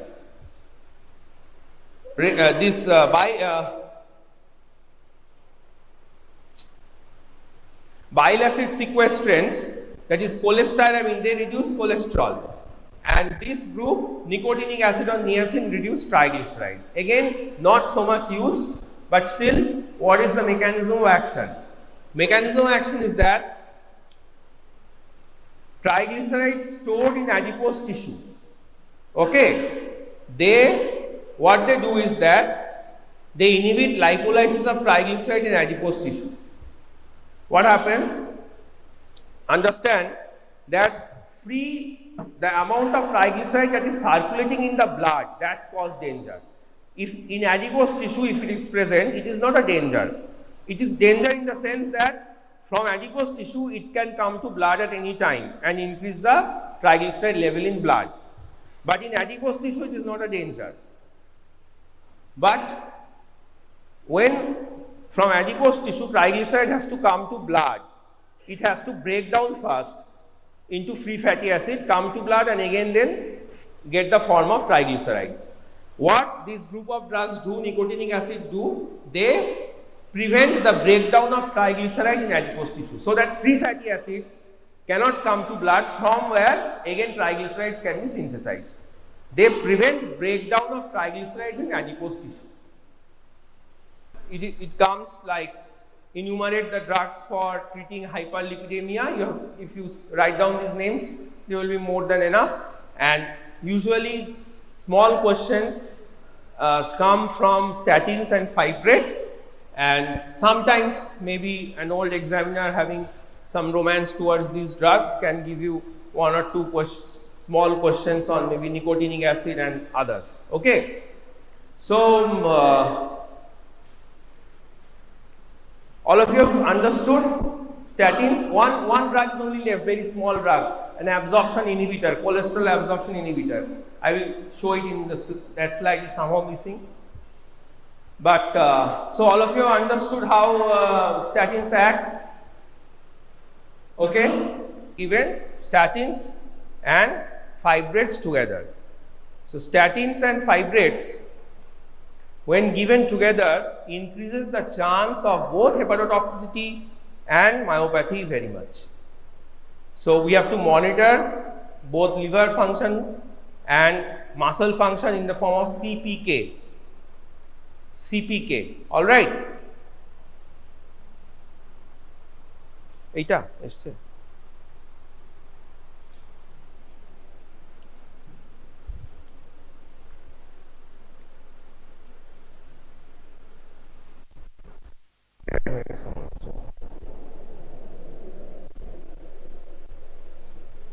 And the last group I was telling you, sterol absorption inhibitor.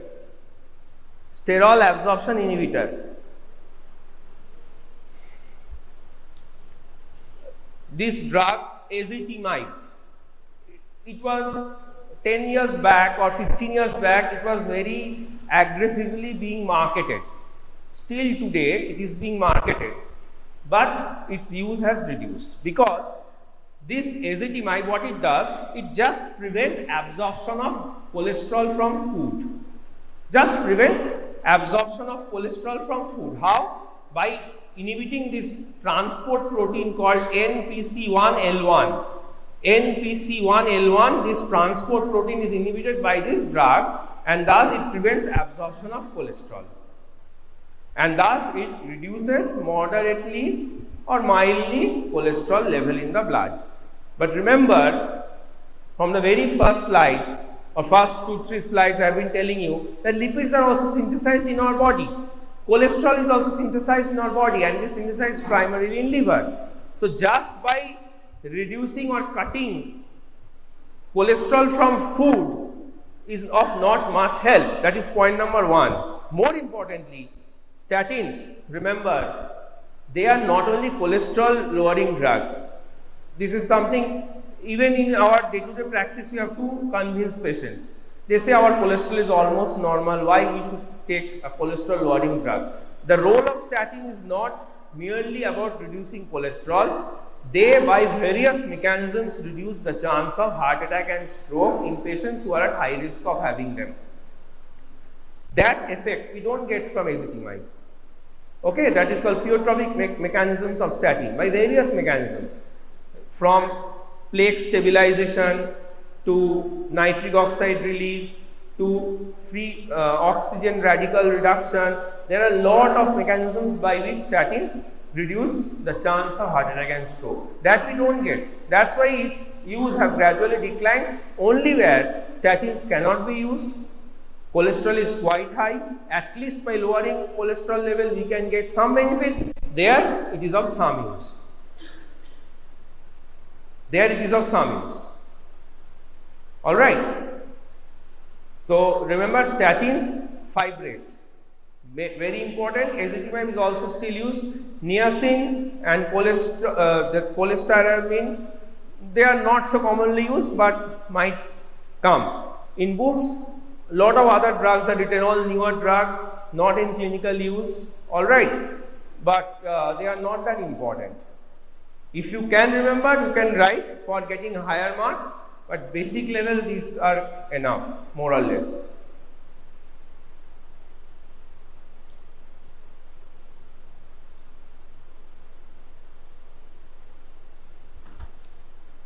এই তমজি তার তোর নামটা কি জানো? সেজুতি। তোরা শুনছিলিস কিছু? সব শুনেছিস? সব শুনেছিস?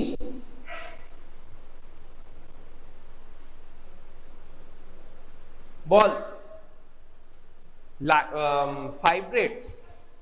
How do fibrates reduce triglycerides? How do fibrates activate LDL? Activate lipoprotein lipase. How do fibrates activate lipoprotein lipase? Fibrateরা কি করে সেজুতি? ফাইব্রেটরা কি করে? ট্রাইগ্লিসারাইড কমায়। কিভাবে কমায়? প্রাইমারি কোন এনজাইমের হেল্প নিয়ে কমায়? কোন এনজাইমের হেল্প নিয়ে কমায়? ওই ওদের জিজ্ঞেস করলাম, লাইপোপ্রোটিন লাইপেজ। তো লাইপোপ্রোটিন লাইপেজকে দিয়ে বেশি বেশি ট্রাইগ্লিসারাইড ফাইব্রেটস কিভাবে ভাঙে? What is the mechanism by which fibrates increase the activity of lipoprotein lipase? You had heard from someone the right answer and you are telling it. So try and tell it again. Just now you are telling PP. What is PPAR alpha? Full form পারবি? না পারাটা স্বাভাবিক, আমিও বলতে পারবো না এখন না দেখে ভালো করে। Peroxisome proliferator activated receptor. But what is PPAR alpha? PPAR alpha কি করে? জিনিসটা কি? আচ্ছা, পরীক্ষায় এটুকু যদি লিখতে পারিস তাহলেও অনেক, যে PPAR alpha stimulate করে and PPAR alpha increases LDL activity that breaks down triglyceride and also it oxidizes fatty acid. এইটুকু বললে হবে, এইটুকু লিখতে পারলে হবে, ঠিক আছে? Drugs used in bronchial asthma. Bronchial asthma, what it is? You have to understand it if you want to study the drugs that are used. What happens? Today, any non-Bengali student here? तुम हो ना? सिर्फ तुम ही हो? अच्छा, ठीक है, तुम हो. तो what's your name? हाँ? তোর নাম কি জানো? What's your name? हाँ? अच्छा, की बोल नामटा की ছিল? शांति के। कहाँ से हो? दिल्ली। ठीक है, बैठ जाओ। और तुम तो पुणे से हो, नाम भूल गया। सरदुल। सरदुल। अच्छा, ठीक है। Now listen, bronchial asthma, what it is actually, the disease, you have to understand it, then you can remember the drugs also.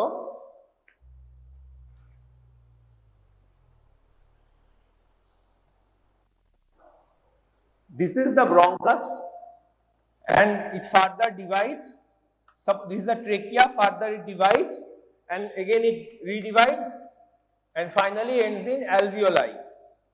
In bronchial asthma, what happens is that any antigen,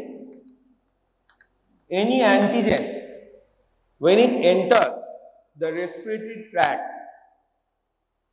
there is an response, excessive response to that antigen. In an individual who is not suffering from asthma, there is a normal response. There might be some symptoms of allergy, and the person will get stabilized by himself. But in patients of bronchial asthma, basically they have a tendency to hyper-responsiveness. That means when an antigen, that may be a virus, a bacteria, a dust particle, any coal, silica, that type of particles, whenever it enters, the respiratory system overreacts. Why? Because to that person, that substance is allergy. The person has allergy to that substance in case of a patient with bronchial asthma.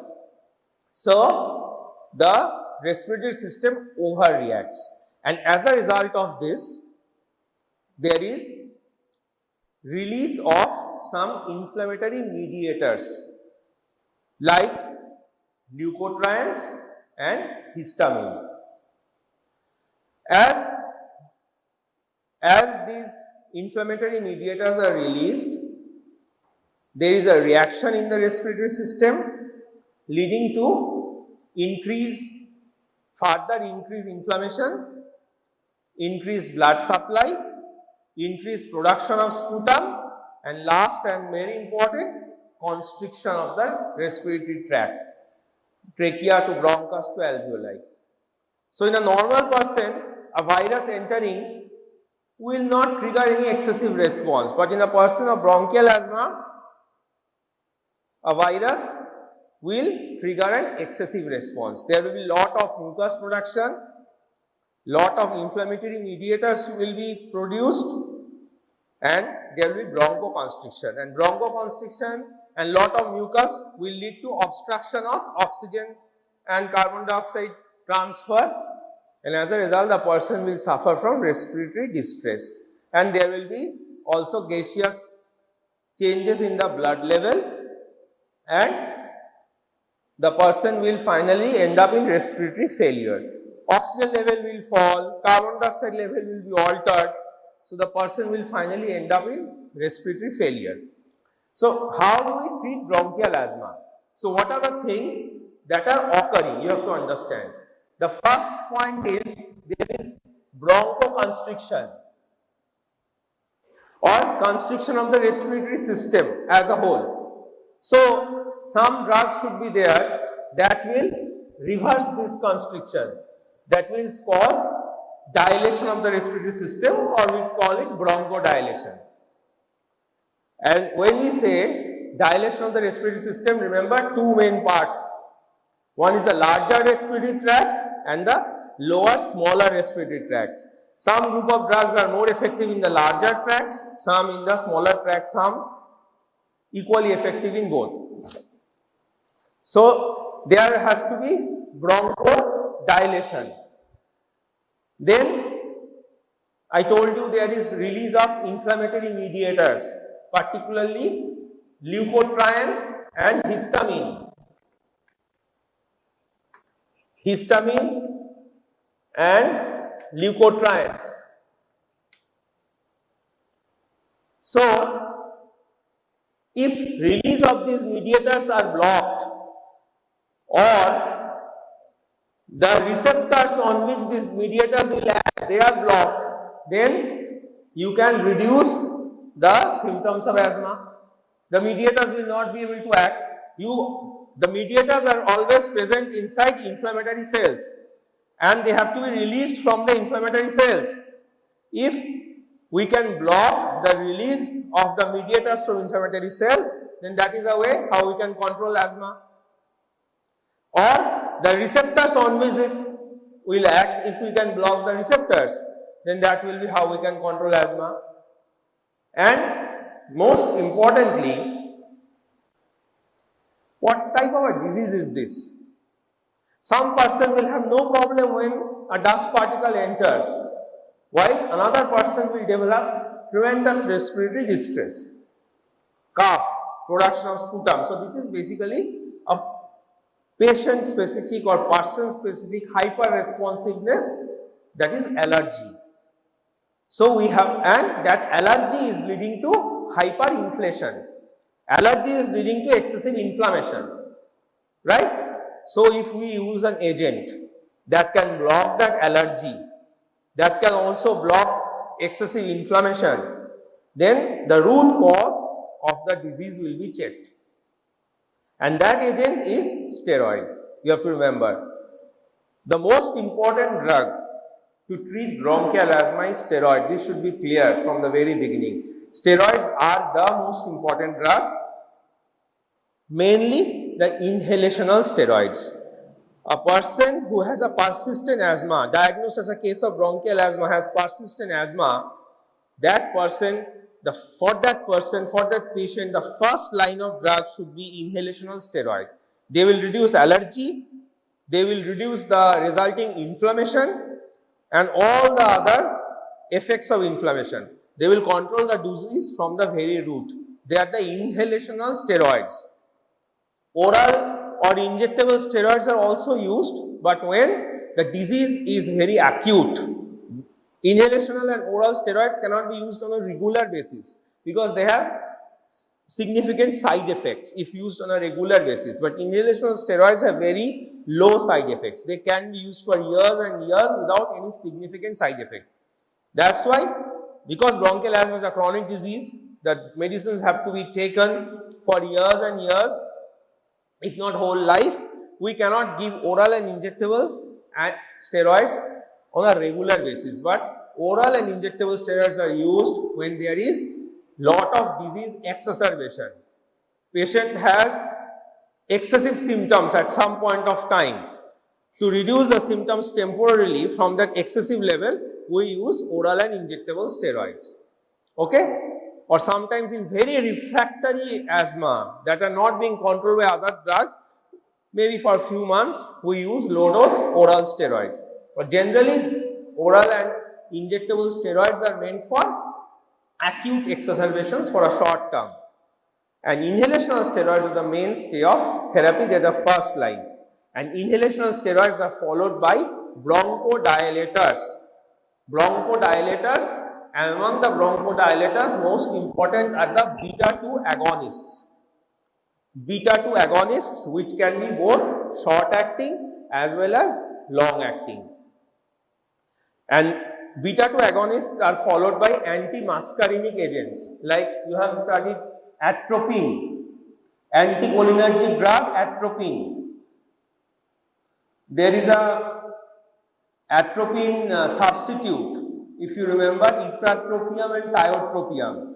They are anticholinergics. You know, anticholinergics dilate the respiratory system, particularly the larger airways. So, followed by beta-2 agonists. The next group are the anti-muscarinic agents or anticholinergic agents that are used as bronchodilators.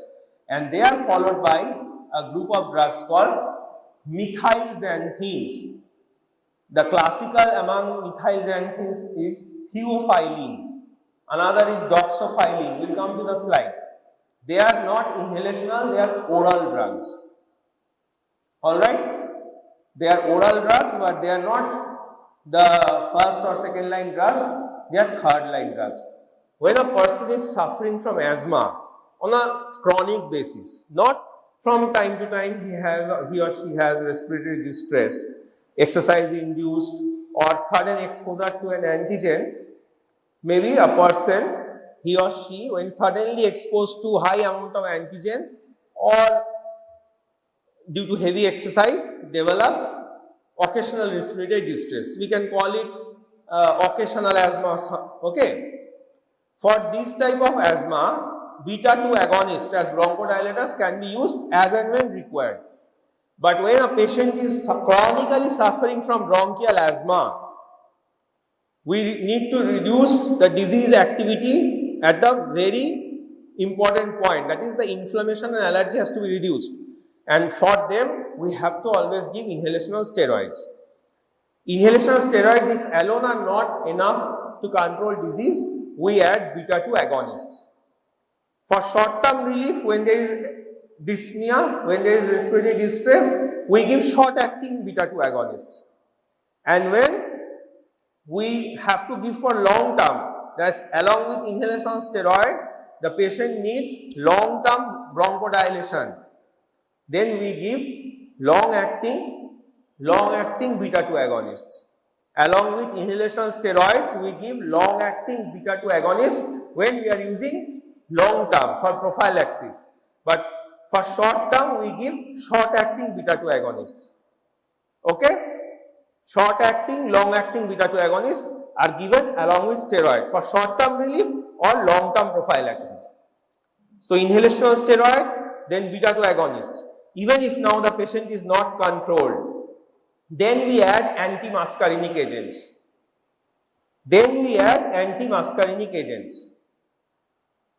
Ipratropium, tiotropium. Again, among anti-muscarinic agents, they can be short acting, long acting.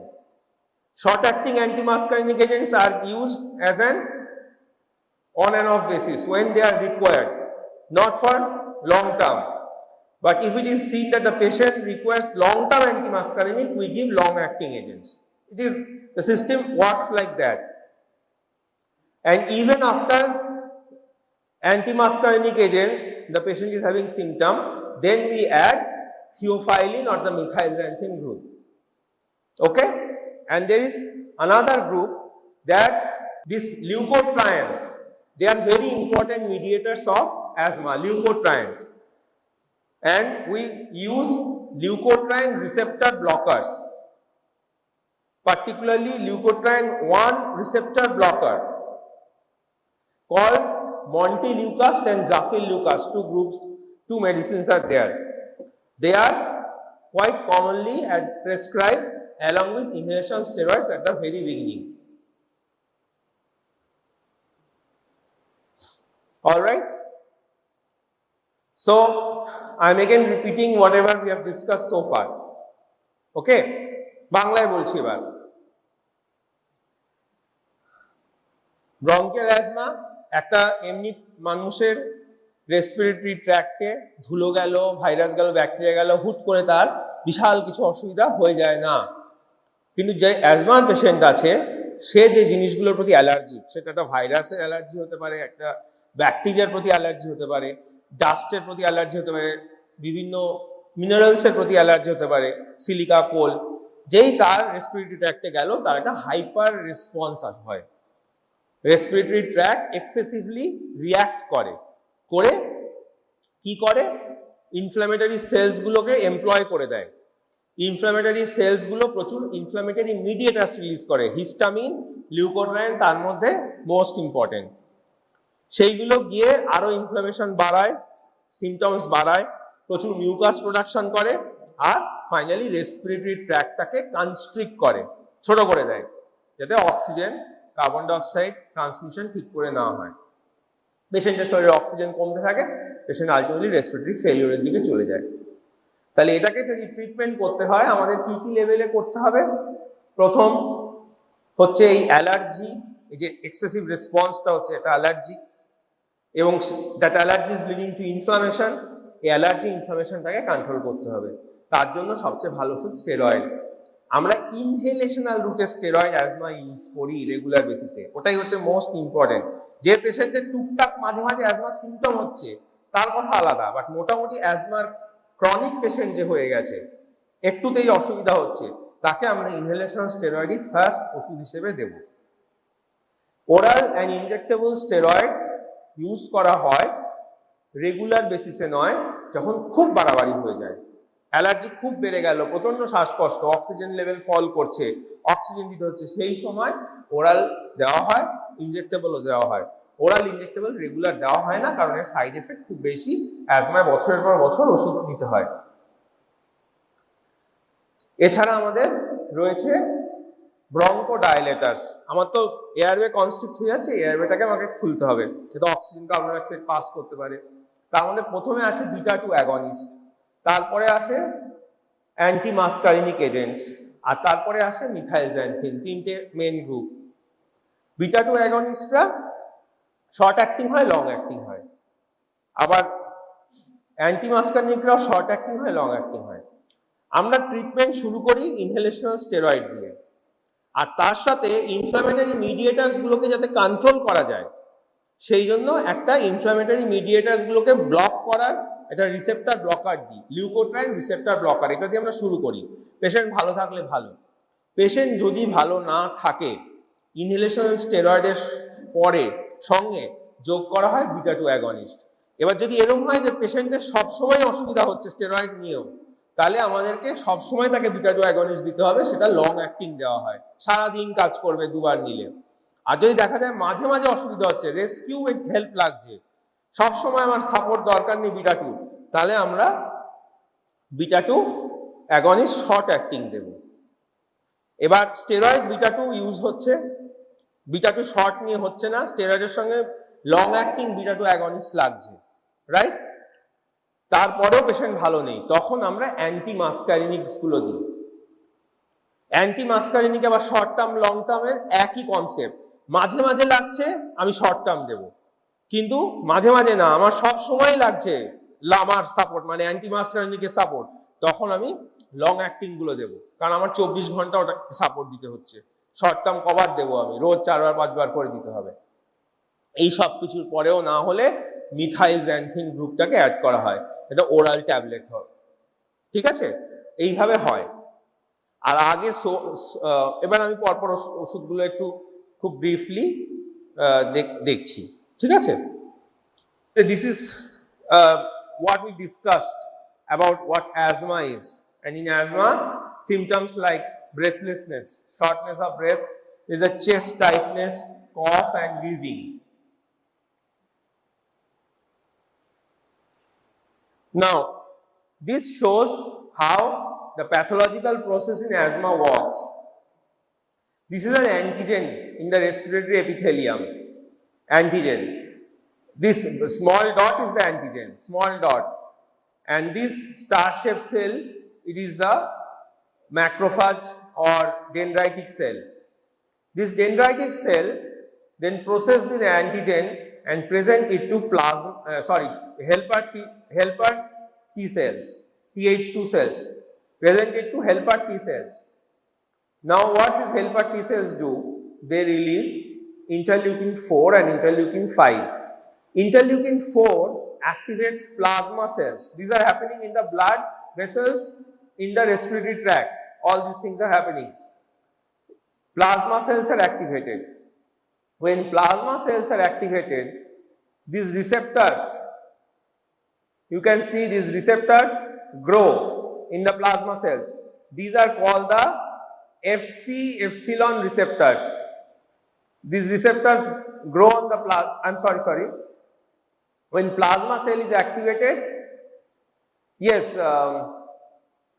when plasma cell is activated, it releases IgE antibody. It releases IgE antibody. Plasma cell is activated, it releases IgE antibody. Now this IgE antibody go and bind to mast cells. Mast cells with IgE Fc epsilon receptor. Plasma cells release IgE antibody. IgE antibody go and bind to their receptors on mast cells. And the mast cells then get activated and release the inflammatory mediators called histamine and leukotrienes.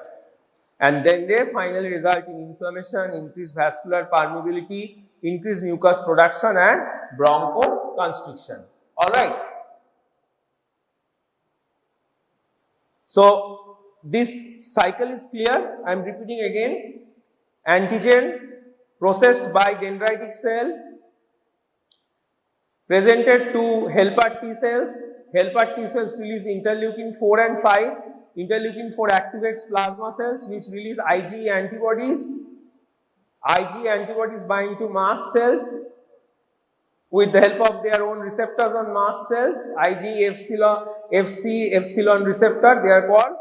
and that leads to activation of mast cells and release of inflammatory mediators, and they result in inflammation, increased vascular permeability, mucus production and bronchoconstriction. Now what do the steroids do? Steroids can block this inflammation, this vascular permeability, everything, mucus production. Steroids directly do not cause bronchodilation, but steroids will reduce all these effects. And this entire effect, this processing and all this is part of the allergy. This is also, this is not shown in this diagram, this entire cycle is also blocked by steroid, because steroid is also an immunosuppressive. It blocks this entire process of antigen detection. So the entire cycle can be stopped by steroid. That's why steroid is the most important drug. And bronchodilators, you can see here, beta 2, muscarinic antagonists and theophylline. These three groups of drugs act as bronchodilators, acting at the last level of this cycle. And you can see leukotriene, one of the important mediators, leukotriene. They act on their receptors called leukotriene receptors.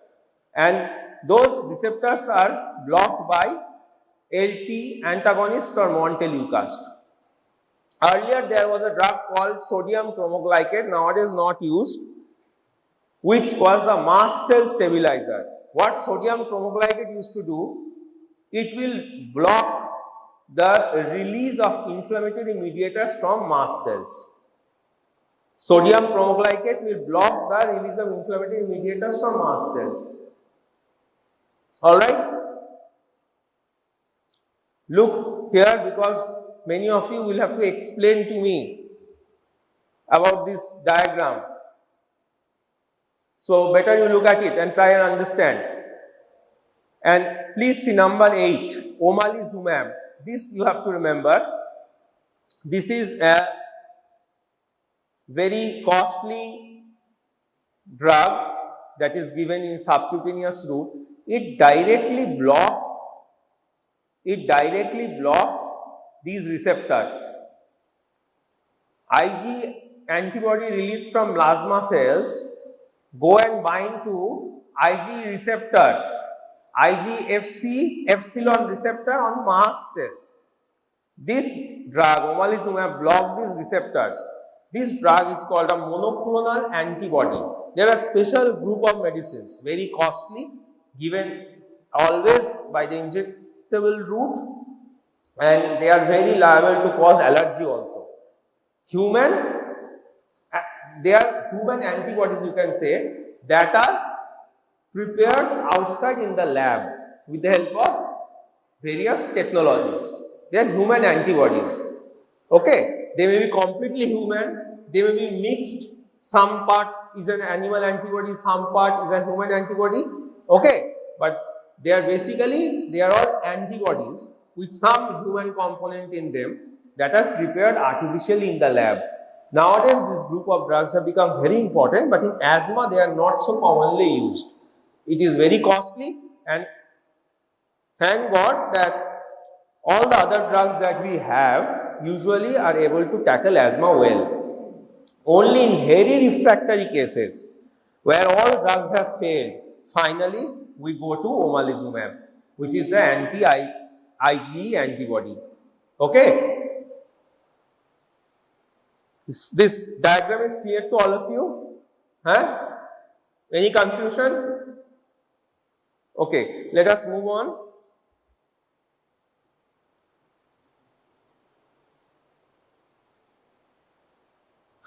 First group of drug, we will come to steroid, of course.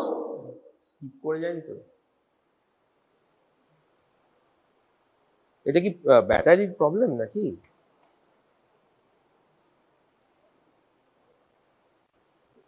কখনো signal যাচ্ছে কখনো যাচ্ছে না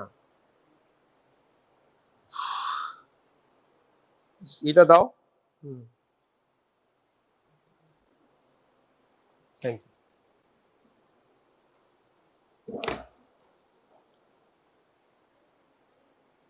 First group of drug are beta 2 agonists.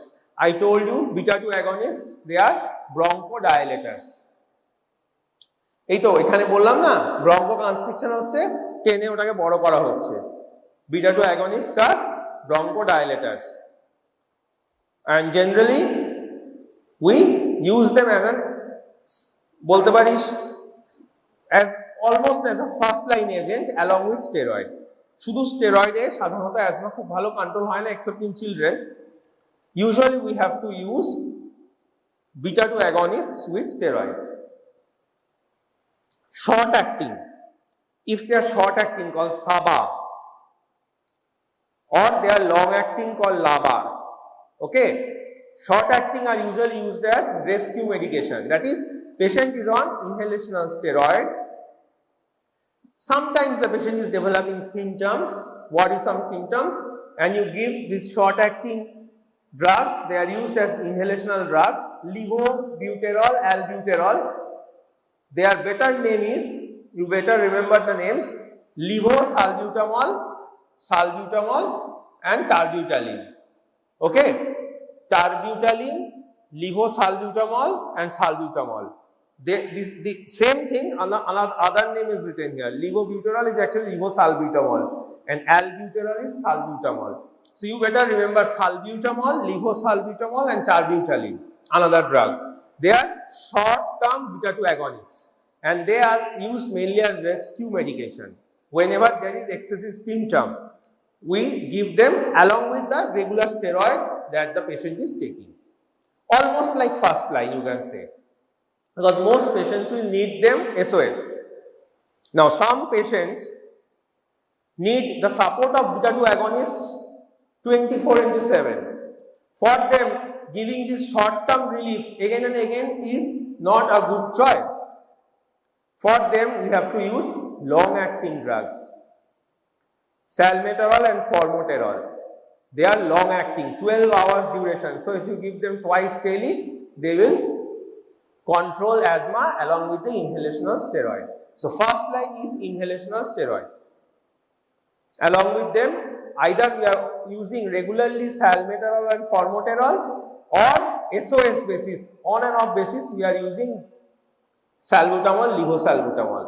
You can read this, same thing is written, action within 5 minutes. This is about short term. Quick relief, rescue medication, preferred bronchodilators as a rescue medication, used as and when required, mild, intermittent asthma and acute exacerbations. Acute exacerbations must be clear to you by now. Again and again I am repeating, they are used for acute exacerbations, on and off whenever required. Mild intermittent asthma. You see, for a mild persistent asthma, that is patient is having symptoms of asthma more or less always, we are using inhalational steroid. But if it is mild intermittent asthma, that is maybe in 10 days, 15 days, sometimes the patient is having distress, then we might wait and not start inhalational steroid. There on an SOS basis, we will use these short acting drugs. Alright. So in some way they also become first line agent along with steroid. In some cases like mild intermittent asthma, but in mild persistent asthma, it is always inhalational steroids. And long acting maintenance therapy. Please remember, long acting are used in maintenance therapy and they should not be used alone, should be always combined with ICS, means inhalational corticosteroids. They should always be combined with inhalational corticosteroids because inhalational corticosteroids are the first line for a persistent patient and we are always using them in a patient who is having persistent symptoms. Alright? Used for moderate to severe asthma. Moderate to severe কেন? কারণ mild persistent asthma is steroidic হয়ে যাবে. Whenever it is becoming moderate, then only we need to add this. How do they act? Bronchodilation কি করে করে? And that smooth muscle has beta 2 receptors. When these drugs go and bind to beta 2 receptors, they cause relaxation of the smooth muscles and bronchodilation. By the help of a G protein receptor, we will see that slide. এটা নাম মনে রাখতে পারলে হবে, ও G protein বা G protein কিভাবে কাজ করে you all know, GS, GI, ঠিক আছে? The same thing. Okay, so that is the mechanism. They act on the airway smooth muscle and induce bronchodilation.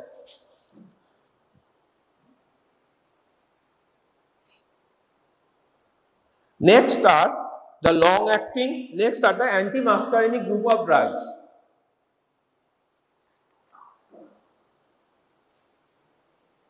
Antimuscarinic group of drugs. Again, short-acting. Ipratropium. আচ্ছা এখানে আগের স্লাইডে pink দিয়ে নিচে এটা লিখেছি, এইটা একটু মাথায় রাখবি। Levolin. Livolin is a brand name of levosalbutamol or levobuterol, very commonly used for rescue, very commonly used as a rescue medication. ঠিক আছে, very commonly used. Foracort. Foracort is a formoterol containing drug. It's a brand name of formoterol containing drug, again very commonly used.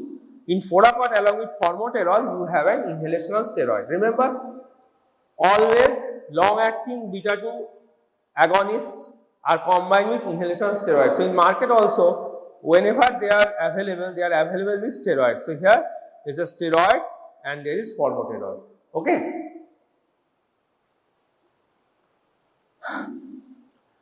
Short acting muscarinic agents, ipratropium.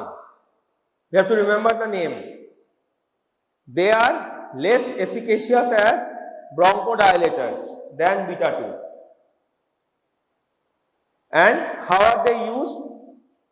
They are again used in acute and chronic asthma along with either inhalational corticosteroids and or short acting beta 2 agonists. মানে লিভোলিন যেটা বললাম, লিভোসালবুটামল, either they are used in combination with levosalbutamol or with steroids as a rescue medication, again as a rescue medication. But when you come to long acting that act for 24 hours, tiotropium, they are not used as a rescue medication. They are used to support the patient 24/7 in combination with ICS in moderate to severe asthma. Tiova is a brand name for tiotropium.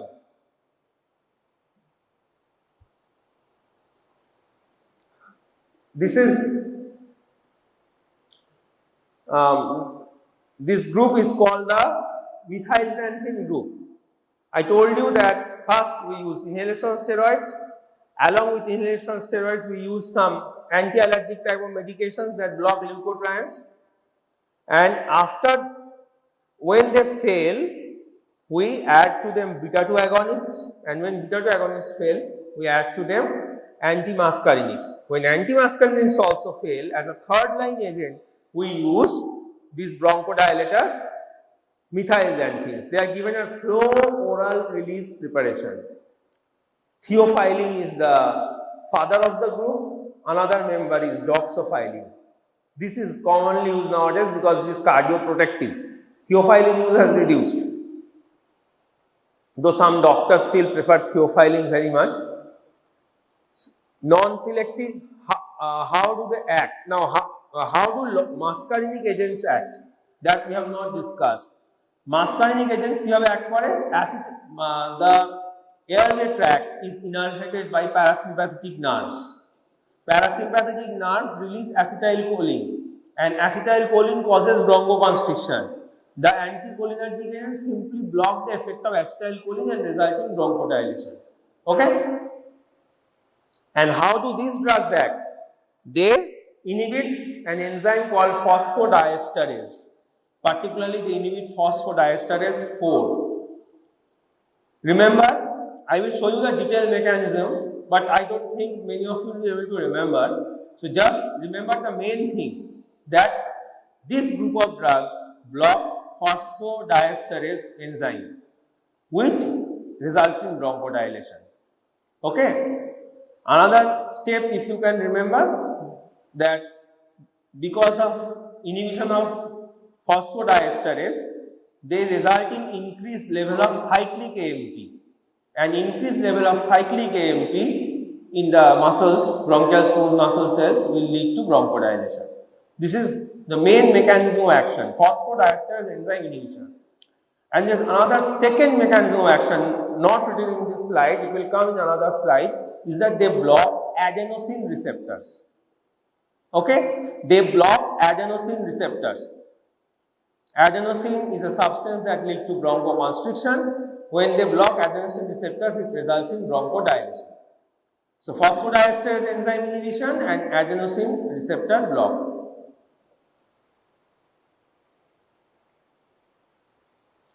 You can go through these points.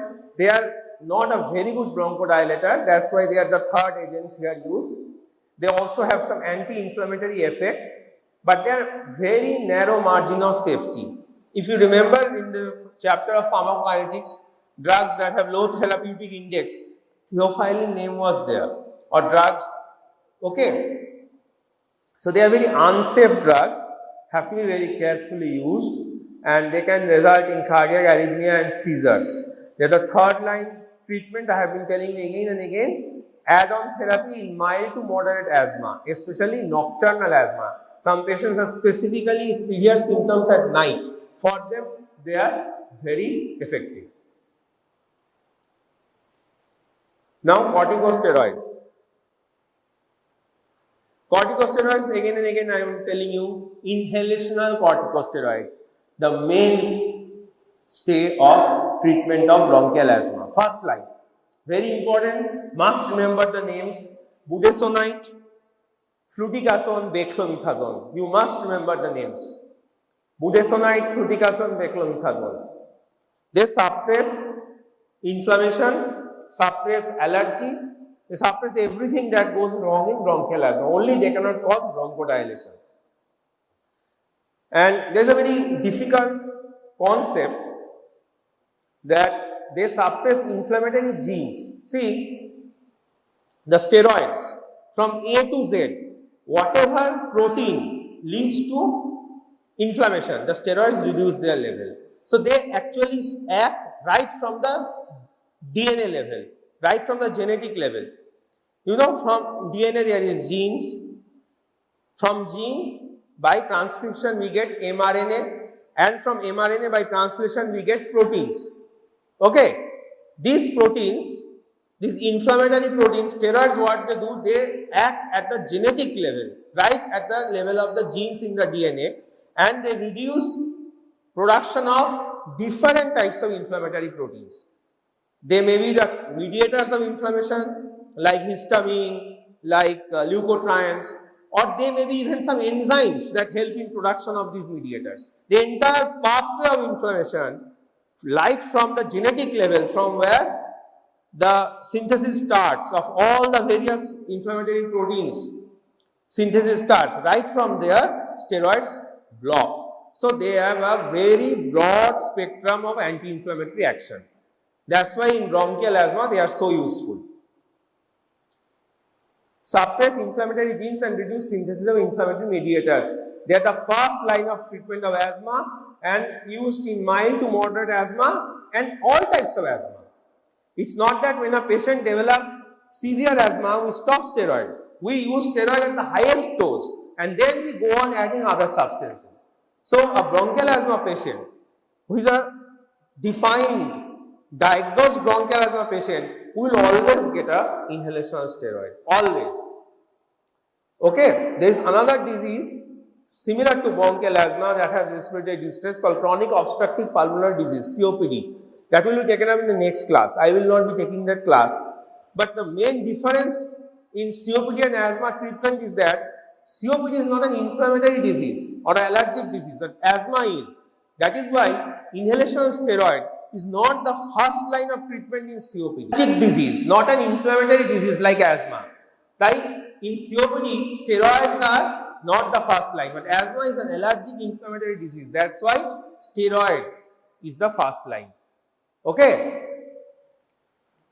So in any patient of asthma, if you see the prescription that it is a patient of bronchial asthma, be sure that the patient is getting an inhalational steroid. Oral and intravenous corticosteroids, I told you they are reserved for severe asthma, status asthmaticus and acute exacerbations. Is it clear? I have been repeating it again and again. Oral and injectable steroids are reserved for acute exacerbations, severe asthma and status asthmaticus. Status asthmaticus is an extremely acute severe asthma. ঠিক আছে? Status asthmaticus is an extremely acute severe asthma. তার সাথে মিডিয়েটার্স গুলোকে block করার জন্য আমরা কিছু ওষুধ দিই। Along with inhalation steroids, we give some medicines to block the receptors, and they are the leukotriene antagonists. They competitively block the LT1 receptor, leukotriene 1 receptor, cis LT1 receptors, competitively block cis LT1 receptors. Montelukast, Zafilukast, you have to remember this much. Leukotriene antagonists, name Montelukast, Zafilukast, they block the leukotriene receptors. And if you see the diagram, you can see in the diagram that they are released from the mast cells. ঠিক আছে? ডায়াগ্রামটা যদি go through করিস আরেকবার, এই যে leukotriene কোথা থেকে আসে, they are released from the mast cells when activated. So we are blocking the leukotrienes so that they cannot act. We are blocking the receptors of the leukotrienes, and that is how this group of drugs act. Leukotriene antagonists, Montelukast, Zafilukast. Please see, they are used as adjuvants to ICS, that is inhalational corticosteroids, in mild to moderate asthma, aspirin-induced asthma and exercise-induced asthma. Mane, they are used as an adjuvant, you must remember this. Alone, they are not really a very good drug. They are used as an adjuvant to inhalational steroids. আর oral steroids আগের স্লাইডে ছিল, নামগুলো মনে রাখতে হবে পরীক্ষায়। Prednisolone, methyl prednisolone, they are oral. আর ইনজেক্টেবল একটা দেওয়া হয়, methyl prednisolone is also given injectable. এটুকু মনে রাখলেই হবে। শোন, 5-lipoxygenase একটা এনজাইম আছে। If you go through the diagram, you will see there is an enzyme called 5-lipoxygenase that help in production. This enzyme help in production of inflammatory mediators. সেই 5-lipoxygenase কে block করা একটা enzyme আছে, যেটাকে বলে একটা ওষুধ আছে xylitol. Xylitol not used nowadays. Some old examiner might feel romantic about it, but from all practical purposes, there is no need to be too much knowledgeable about xylitol. It is not used. It's hepatotoxic drug. Mast cell stabilizers, similarly, they are the group of drugs that prevent release of mediators from mast cells. If you go to the diagram, mediators are released from mast cells. They will block the release of mediators from mast cells. ঠিক আছে? But again, they are not used. Earlier, they were used as an inhalational agent. They prevent mast cell degranulation, but they are not used nowadays. And finally, I have told you about IgE antibody. This is important, but they are not very commonly used, but they are used, not commonly used, for very refractory asthma. When all other medicines fail, they are used. ঠিক আছে? They have to be given by subcut route in hospital. This is how beta-2 agonists cause bronchodilation. I will not go into detail. This is given in a slide. It is a G protein coupled receptor, and how it acts is all about physiology. If you can study and remember, well and good. And these are few important points about beta-2 agonists. You can go through these points. They are given as dry powder or metered dose inhalers. In practical class, today it is not here, I will show you, please remind me. There are small inhalers, okay, that have different parts. So these inhalational drugs are either given as inhalers, or they can be given in small capsules, and there are specific devices by which those capsules can be broken and the powder can be inhaled. So they can be used as a dry powder or as a metered dose inhaler, and they are used as rescue medication, you know, particularly the short acting ones and the long acting ones. All this we have discussed should always be used, should be combined with ICS in moderate to severe asthma. The side effects are tachycardia, anxiety, tremor and sweating. They are very common side effects. We see daily, on a daily basis, so many patients who take inhaler, and while they are handing over the prescription, their hands tremble like this. Very common side effect. Okay, tremors, and there is also quite palpitation. Again, this is how acetylcholine causes bronchoconstriction, and just if you block the action of acetylcholine, there will be bronchodilation. Again, it's a GQ receptor mediated action. The earlier was a GIGS and this is a GQ. I am again not going into details. What are the side effects of anti-muscarinic agents? Atropine moto side effect hobe. Side effects will be like atropine, dry mouth, okay, blurred vision, dizziness, urticaria, oral irritation, etc. can occur. This is how theophylline acts. I told you, remember at least these 2 points. Phosphodiesterase 4 inhibition. And this phosphodiesterase 4 inhibition leads to increased level of cyclic AMP. এইটুকু যদি মনে রাখিস তাও অনেক, আর পুরোটা মনে রাখতে হলে আরো ভালো, বইয়ে আছে phosphodiesterase 4 inhibition leads to increased level of cyclic AMP, and that will lead to bronchodilation. Some anti-inflammatory effect also will occur. Eosinophil কেও নষ্ট করে দেয়. Eosinophil are mediators of inflammation in bronchial asthma. Eosinophil, তো এরা অনেক ভাবে কাজ করে, eosinophil কে নষ্ট করে, inflammatory mediators কমিয়ে দেয়, সবই হয় through cyclic AMP. So basically cyclic AMP is raised by blocking this enzyme, and also they block adenosine receptors. হয়ে গেল? Adverse effects, we have discussed in that chart that they have very narrow margin of safety. Therapeutic index খুব low হয়, ঠিক আছে, and they have serious cardiac and CNS side effects. Serious cardiac and CNS side effects. They can cause seizure. Now this is for me to remember. Anti-asthma. Please go through this slide. You are often asked role of corticosteroids in asthma. Anti-allergic, anti-inflammatory. Apart from that, they also increase responsiveness of beta-2 agonists. Remember, they increase responsiveness of beta-2 agonists, and they reduce the need for beta-2 agonists.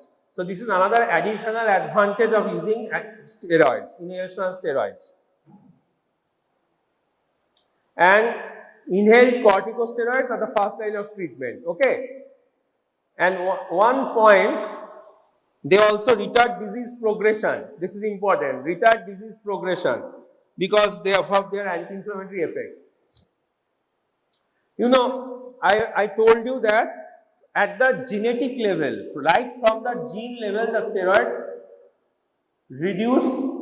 steroids act and reduce inflammatory proteins. বলেছিলাম একদম genetic level থেকে steroid কাজ করে, so that all types of inflammatory proteins, whether they are inflammatory mediators or they are enzymes producing inflammatory mediators, whatever, all types of pro-inflammatory proteins, their synthesis is reduced by steroid. And it is seen that acetylation of histones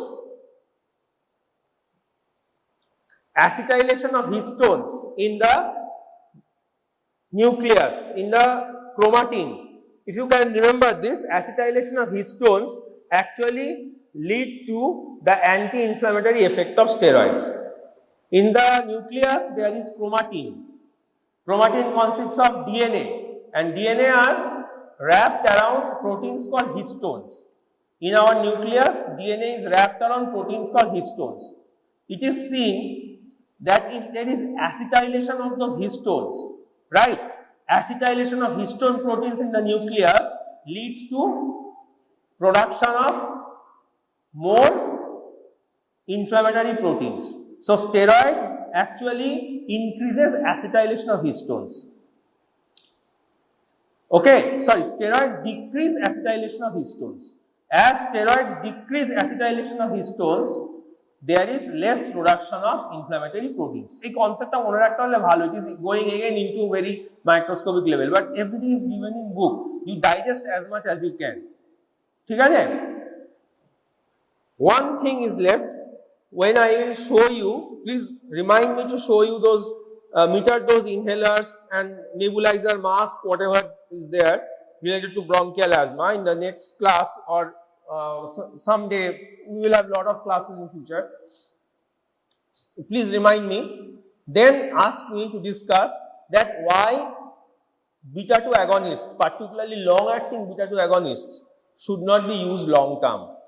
Why again and again we are saying that long acting beta 2 agonists should not be used long term. Because there is a thing called upgradation and downgradation of receptors. There is a concept. We will discuss it then. Okay, but this is an important concept, that why long acting beta 2 agonists should not be used alone, and why beta 2 agonists should not be used for prolonged period. We should try to stop them whenever possible. But steroids can be used. Okay? This thing remains, and I have to show you those instruments. That's all. Okay. Going to classify the genetic disorders, how the genetic disorders are classified. That is chromosomal disorder. Number 2, single gene mutation, that is also called Mendelian disorders.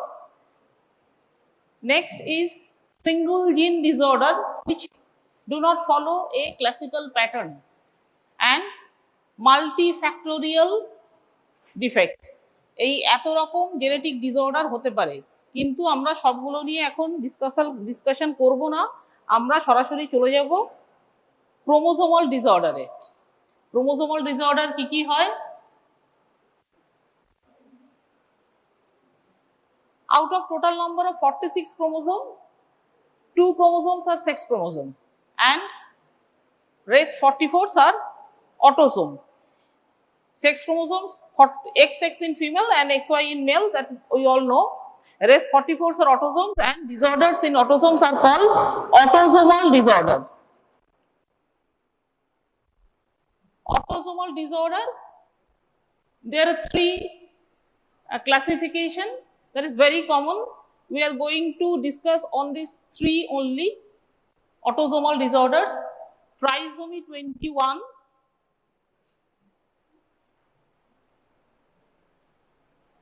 also called Down syndrome.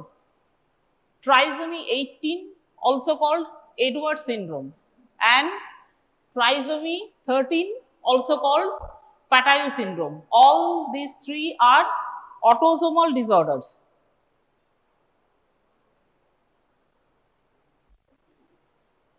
Commonest one is Down syndrome, that is trisomy 21. Trisomy মানে কি? 3টে, 1 2 3 chromosome দুটো করে থাকে, সেটা না হয়ে এখানে একটা এক্সট্রা ক্রোমোজোম থাকছে, that is why it is called trisomy. It is the commonest cause of mental retardation, incidence 1 per 700 live births. At the time of conception, the incidence is much higher, but it is seen there are spontaneous abortion in 60% cases, and 20% are stillborn.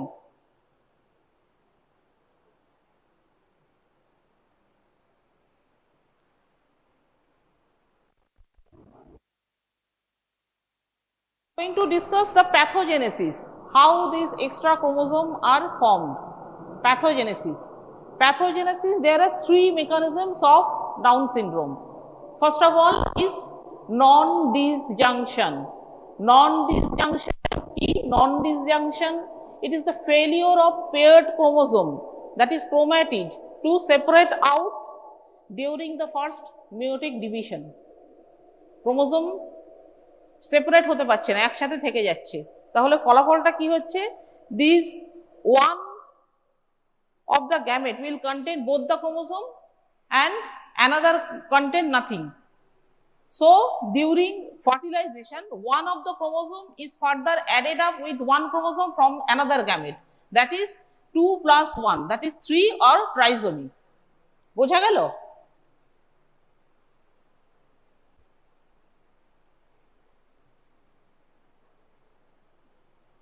Number 2 mechanism is translocation. Translocation টা কি? In few cases, the child received the extra copy of chromosome 21. এখানে trisomy 21 নিয়ে আমি কথা বলছি, কাজে এখানে আমি 21 ক্রোমোজোম নিয়েই বলবো, যে extra copy of chromosome 21 আসছে ওয়ান পেরেন্টসের থেকে, যেখানে অলরেডি একটা ট্রান্সলোকেশন আছে পেরেন্টসের, ঠিক আছে, সেই translocation between long arm of chromosome 21 and another chromosome.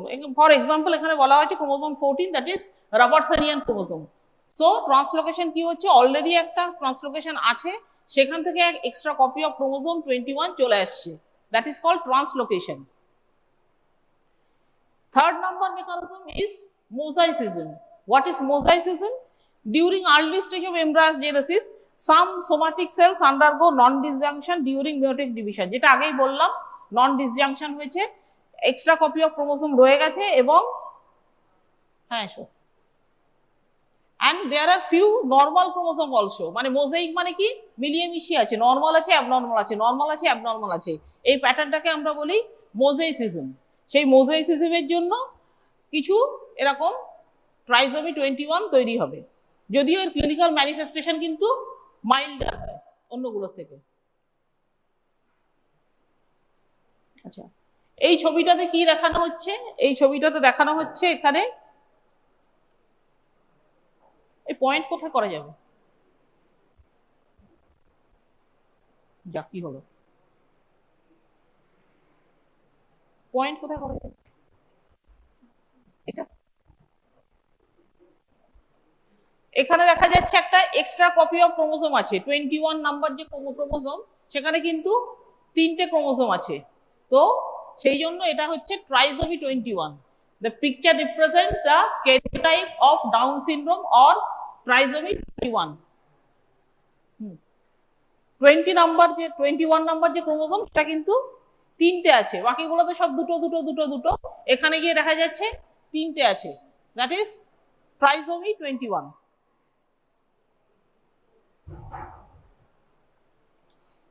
Next we are going to the risk of recurrences. কখন trisomy 21 বেশি দেখা যাবে?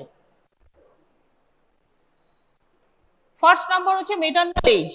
When maternal age is above 45, there are more chances of trisomy 21 বা Down syndrome. Incidence of Down syndrome is low when maternal age is below 20, and it increases when the maternal age is above 45. Incidence rises 1 per 25 birth or 4.5 per 100 pregnancy. এতখানি পর্যন্ত বেড়ে যেতে পারে। Young parents with a child who has Downs, the risk of recurrence trisomy 21 or other chromosomal abnormality is low, that is nearly 1% at birth. The risk of Downs if mother is carrier of a balanced translocation, সেখানে কিন্তু আবার এই রেটটা বেড়ে যাচ্ছে, 15% যখন translocation between 14 and 21, 100% and 22 or 21 or 21 translocation, and risk is low when father is a carrier. তাহলে এখানে দেখা যাচ্ছে পুরোটাই কিন্তু মেটারনাল অরিজিনের উপরেই ডিপেন্ড করছে। ফাদার যখন ক্যারিয়ার তখন কিন্তু risk is very low. Next is clinical picture. There are some typical facial appearance of a Down syndrome baby. First is mental retardation, and second is typical facial appearances of Down. A facial appearance জিজ্ঞাসা করে বা দেখতে হয়, that is upslanting of palpebral fissure.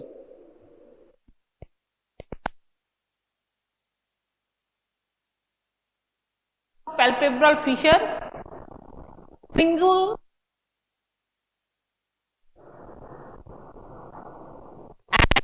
there is mongoloid epicanthic fold, that is mongoloid faces বলে।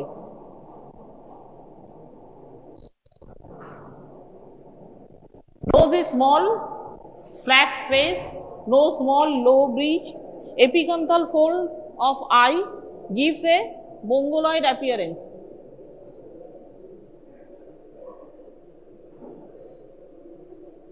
Iris appears speckled, tongue lacks the central fissure and protrudes through the open mouth.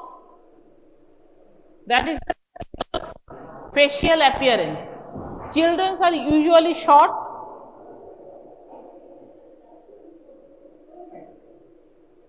single palmar crease আগেই বললাম, simian crease, hypotonia, loose skin around the neck, wide gap between the first and second toe, congenital heart disease, atrial and ventricular septal defect, endocardial cushion defect, duodenal atresia, cataract, epilepsy, even there are chances of leukemia also.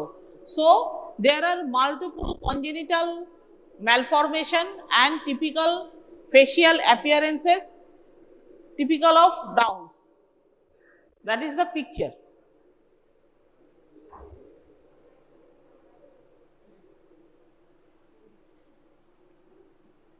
Next is Edwards syndrome. Edwards syndrome কি? That is trisomy 18. আগে যেটা বললাম trisomy ছিল 21 number ক্রোমোজোমে, এবার সেটা হচ্ছে ক্রোমোজোমটা 18, number 18. Incidence of Edward ডাউনের থেকে একটু কম.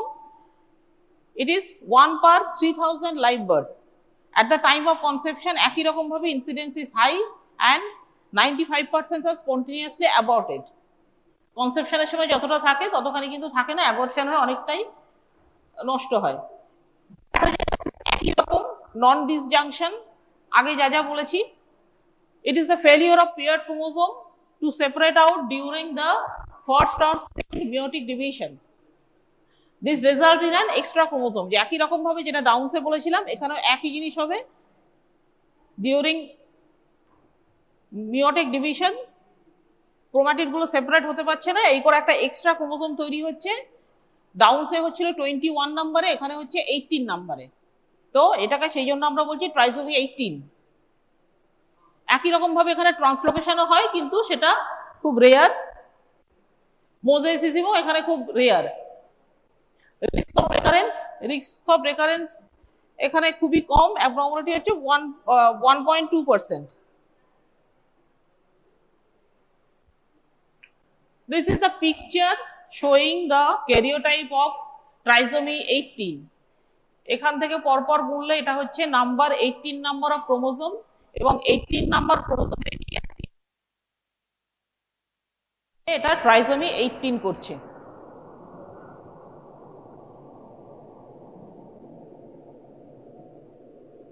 এডওয়ার্ডের কি কি তাহলে ক্লিনিক্যাল পিকচার হয়, এর পরের অংশে আমরা চলে যাচ্ছি। Clinical picture of Edward syndrome.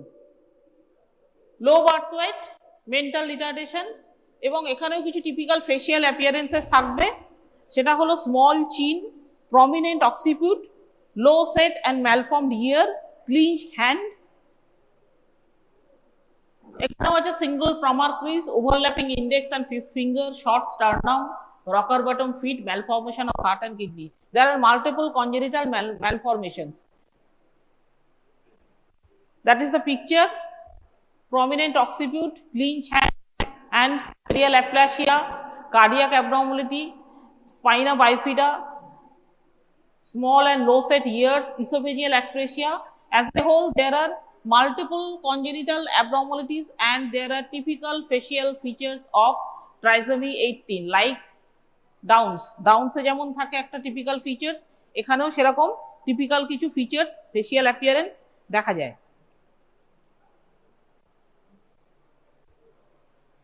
এখানে কি হচ্ছে ক্লিন্ডোড্যাকটাইলি। ক্লিন্ডোড্যাকটাইলি মানে কি? এটা overlapping of finger, rocker feet, hypospadias স্নেল, prominent occiput, low set ears and horseshoe shaped kidney, সবগুলো কিন্তু এডওয়ার্ডে দেখা যায়। এডওয়ার্ডের পরে আরেকটু কম দেখা যায়, সেটা হচ্ছে প্যাটাইল সিনড্রোম, ট্রাইসোমি 13। এতক্ষণ বললাম 21, 18, এরপর হচ্ছে 13। যখন এই ট্রাইসোমিটা 13 নম্বর ক্রোমোজোমে হচ্ছে, ক্রোমোজোম নাম্বার 13-এ, তখন তাকে আমরা বলবো Patau syndrome. Incidence of Patau is less than Down's or Edward, that is 1 per 5000 live birth. Pathogenesis একই রকম, non disjunction. It is the failure of chromosome to separate out during the first and second meiotic division resulting in an extra chromosome 13. এখানে extra ক্রোমোজোমটা কোথায় আসছে? 13 নম্বরে। Translocation খুব rarely হয়, মোজাইসিসমও খুব rarely দেখা যায়।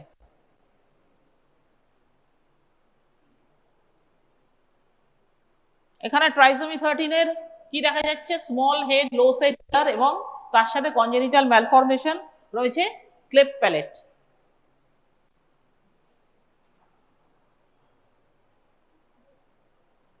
রিস্ক অফ রেকারেন্স এখানে খুবই কম, risk of recurrence less than 1%। Clinical picture, mental retardation, facial appearance, যে ছবিটা আগে দেখালাম, মাইক্রোসেফালি, মাইক্রোপথ্যালমিয়া, মাইক্রো মানে হচ্ছে ছোট, micro, small head, low set ear, এরকম। Palate, abnormal ears, redundant skin around, এগুলো সবই এরকম পরপর দেখা যাবে। পলিড্যাকটাইলি, পলিড্যাকটাইলি মানে কি, আঙুলের সংখ্যা বেশি, clinched fist, single palmar crease, prominent heel, and congenital heart disease and renal defect. এখানেও একই রকম দেখা যাচ্ছে যে there are multiple congenital malformations and typical facial appearances. তাহলে আমরা তিনটে অটোসোমাল ডিসঅর্ডার নিয়ে আলোচনা করলাম, কি কি হলো, ডাউনস, এডওয়ার্ড অ্যান্ড প্যাটাউ। এর পরের অংশে আমরা যেটা চলে যাব সেটা হলো sex chromosomal disorder. Sex chromosome ডিসঅর্ডারের মধ্যে কমন দুটো বলবো, একটা হলো ক্লাইনফেল্টার সিনড্রোম আর একটা হলো টার্নার সিনড্রোম, এই দুটো সবচেয়ে common.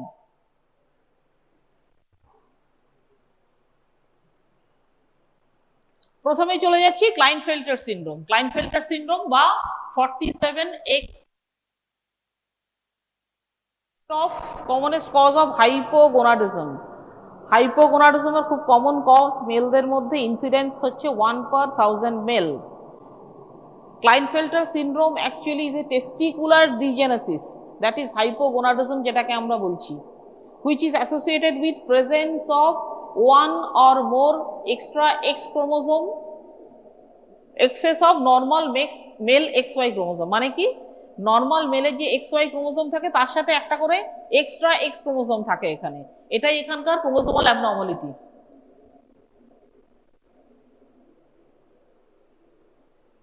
This is the picture showing karyotype of Klinefelter syndrome।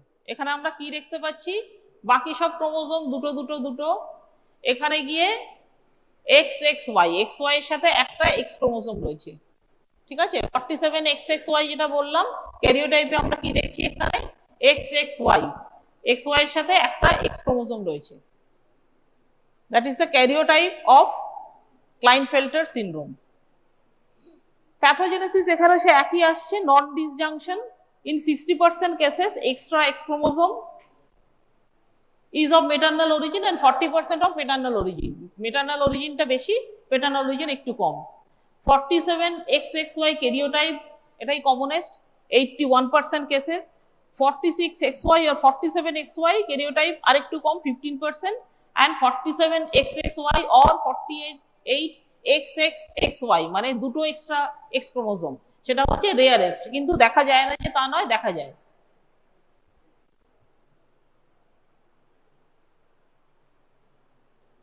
Risk of recurrence, risk of reference কম এখানে, it doesn't increase even the first child is affected. যদি প্রথম চাইল্ড অ্যাফেক্টেড হয়, দ্বিতীয়টাও যে ক্লাইনফেল্টারস হবে এমন কোনো মানে নেই। রিস্ক অফ রেকারেন্স কম, কিন্তু রিস্ক অফ রেকারেন্স কোথায় বেশি, যেখানে মেটার্নাল এজ বেশি। মেটার্নাল এজ বেশি হলে কিন্তু there is more chances of Klinefelter syndrome. এরপরে যেটা চলে যাচ্ছে ক্লিনিক্যাল পিকচার, কেমন দেখতে হবে পেশেন্টকে, আমরা কেমন দেখতে পাবো। টল, থিন উইথ ইলংগেটেড লিম্বস। পেশেন্টকে এক্সটার্নালি দেখে আমরা যেটা দেখবো খুব লম্বা, তার লিম্বস গুলো খুব লম্বা লম্বা হয়, হাত পাগুলো। Small testis and penis, poorly developed secondary sexual character, gynecomastia, high pitched voice, mild mental retardation due to insufficient testosterone production. There is male female type of pubic hair, scoliosis, emphysema, even diabetes mellitus, osteoporosis, এগুলো সবই দেখা যায়। আমরা pathology যেহেতু histological changes of টেস্টিস দেখবো। এখানে hypogonadism কেন হয়, there are few changes in testis causing hypogonadism, that is atrophy of seminiferous tubules, hyalinization of tubular wall and peritubular fibrosis। টিউবিল যেগুলো থাকে তার চারদিকে ফাইব্রোসিস হয়ে যায়, and absence of germ cells and Sertoli cells। all these altogether leads to hypogonadism, that is malfunction or less functioning of male hormones production কম, সে কারণের জন্য hypogonadism এখানে দেখা যাচ্ছে। এইগুলো হচ্ছে হিস্টোলজিক্যাল চেঞ্জেস। পরে যেটা দেখাচ্ছি এটা ক্যারিওটাইপ। এখানে সেই একটা এক্সট্রা এক্স ক্রোমোসোম রয়েছে। Chromosomal genetic disorder, patient with Klinefelter syndrome have an extra X chromosome or 47 chromosome 47 chromosome থাকে, তার মধ্যে একটা থাকে এক্সট্রা X chromosome, XY এর সাথে একটা এক্সট্রা X থাকে।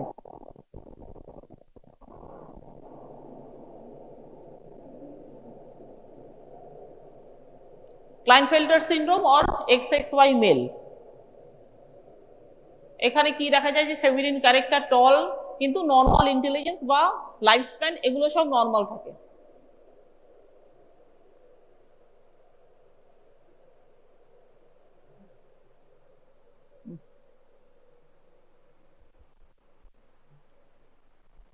Next is Turner syndrome.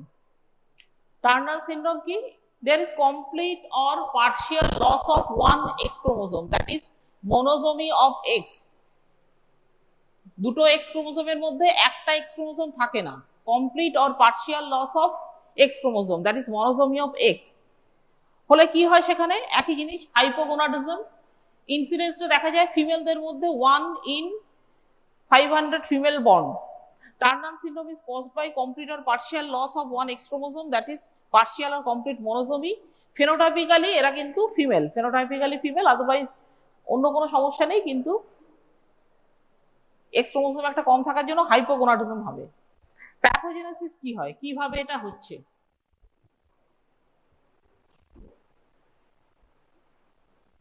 তার আগে ক্যারিওটাইপটা দেখাই। That is the karyo picture showing the karyotype of Turner syndrome. আমরা কি দেখতে পাচ্ছি এখানে,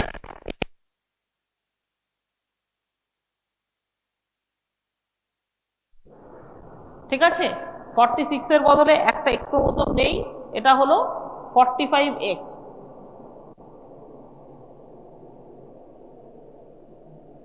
প্যাথোজেনেসিস কিভাবে হয়? Number of chromosomal change in Turner syndrome. Common feature হচ্ছে complete or partial loss of chromosome X। 45X যখন, তখন হচ্ছে total loss of X chromosome.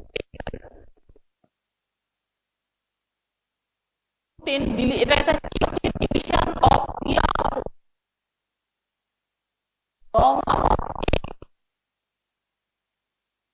করা হচ্ছে, মানে একটা পিয়াম লস হচ্ছে, সেটা রিপ্লেস হচ্ছে একটা অন্য আইসোক্রোমোসোমের একটা আর্ম দিয়ে, সেটাকে আইসোক্রোমোসোম বলে, সেটাকে IX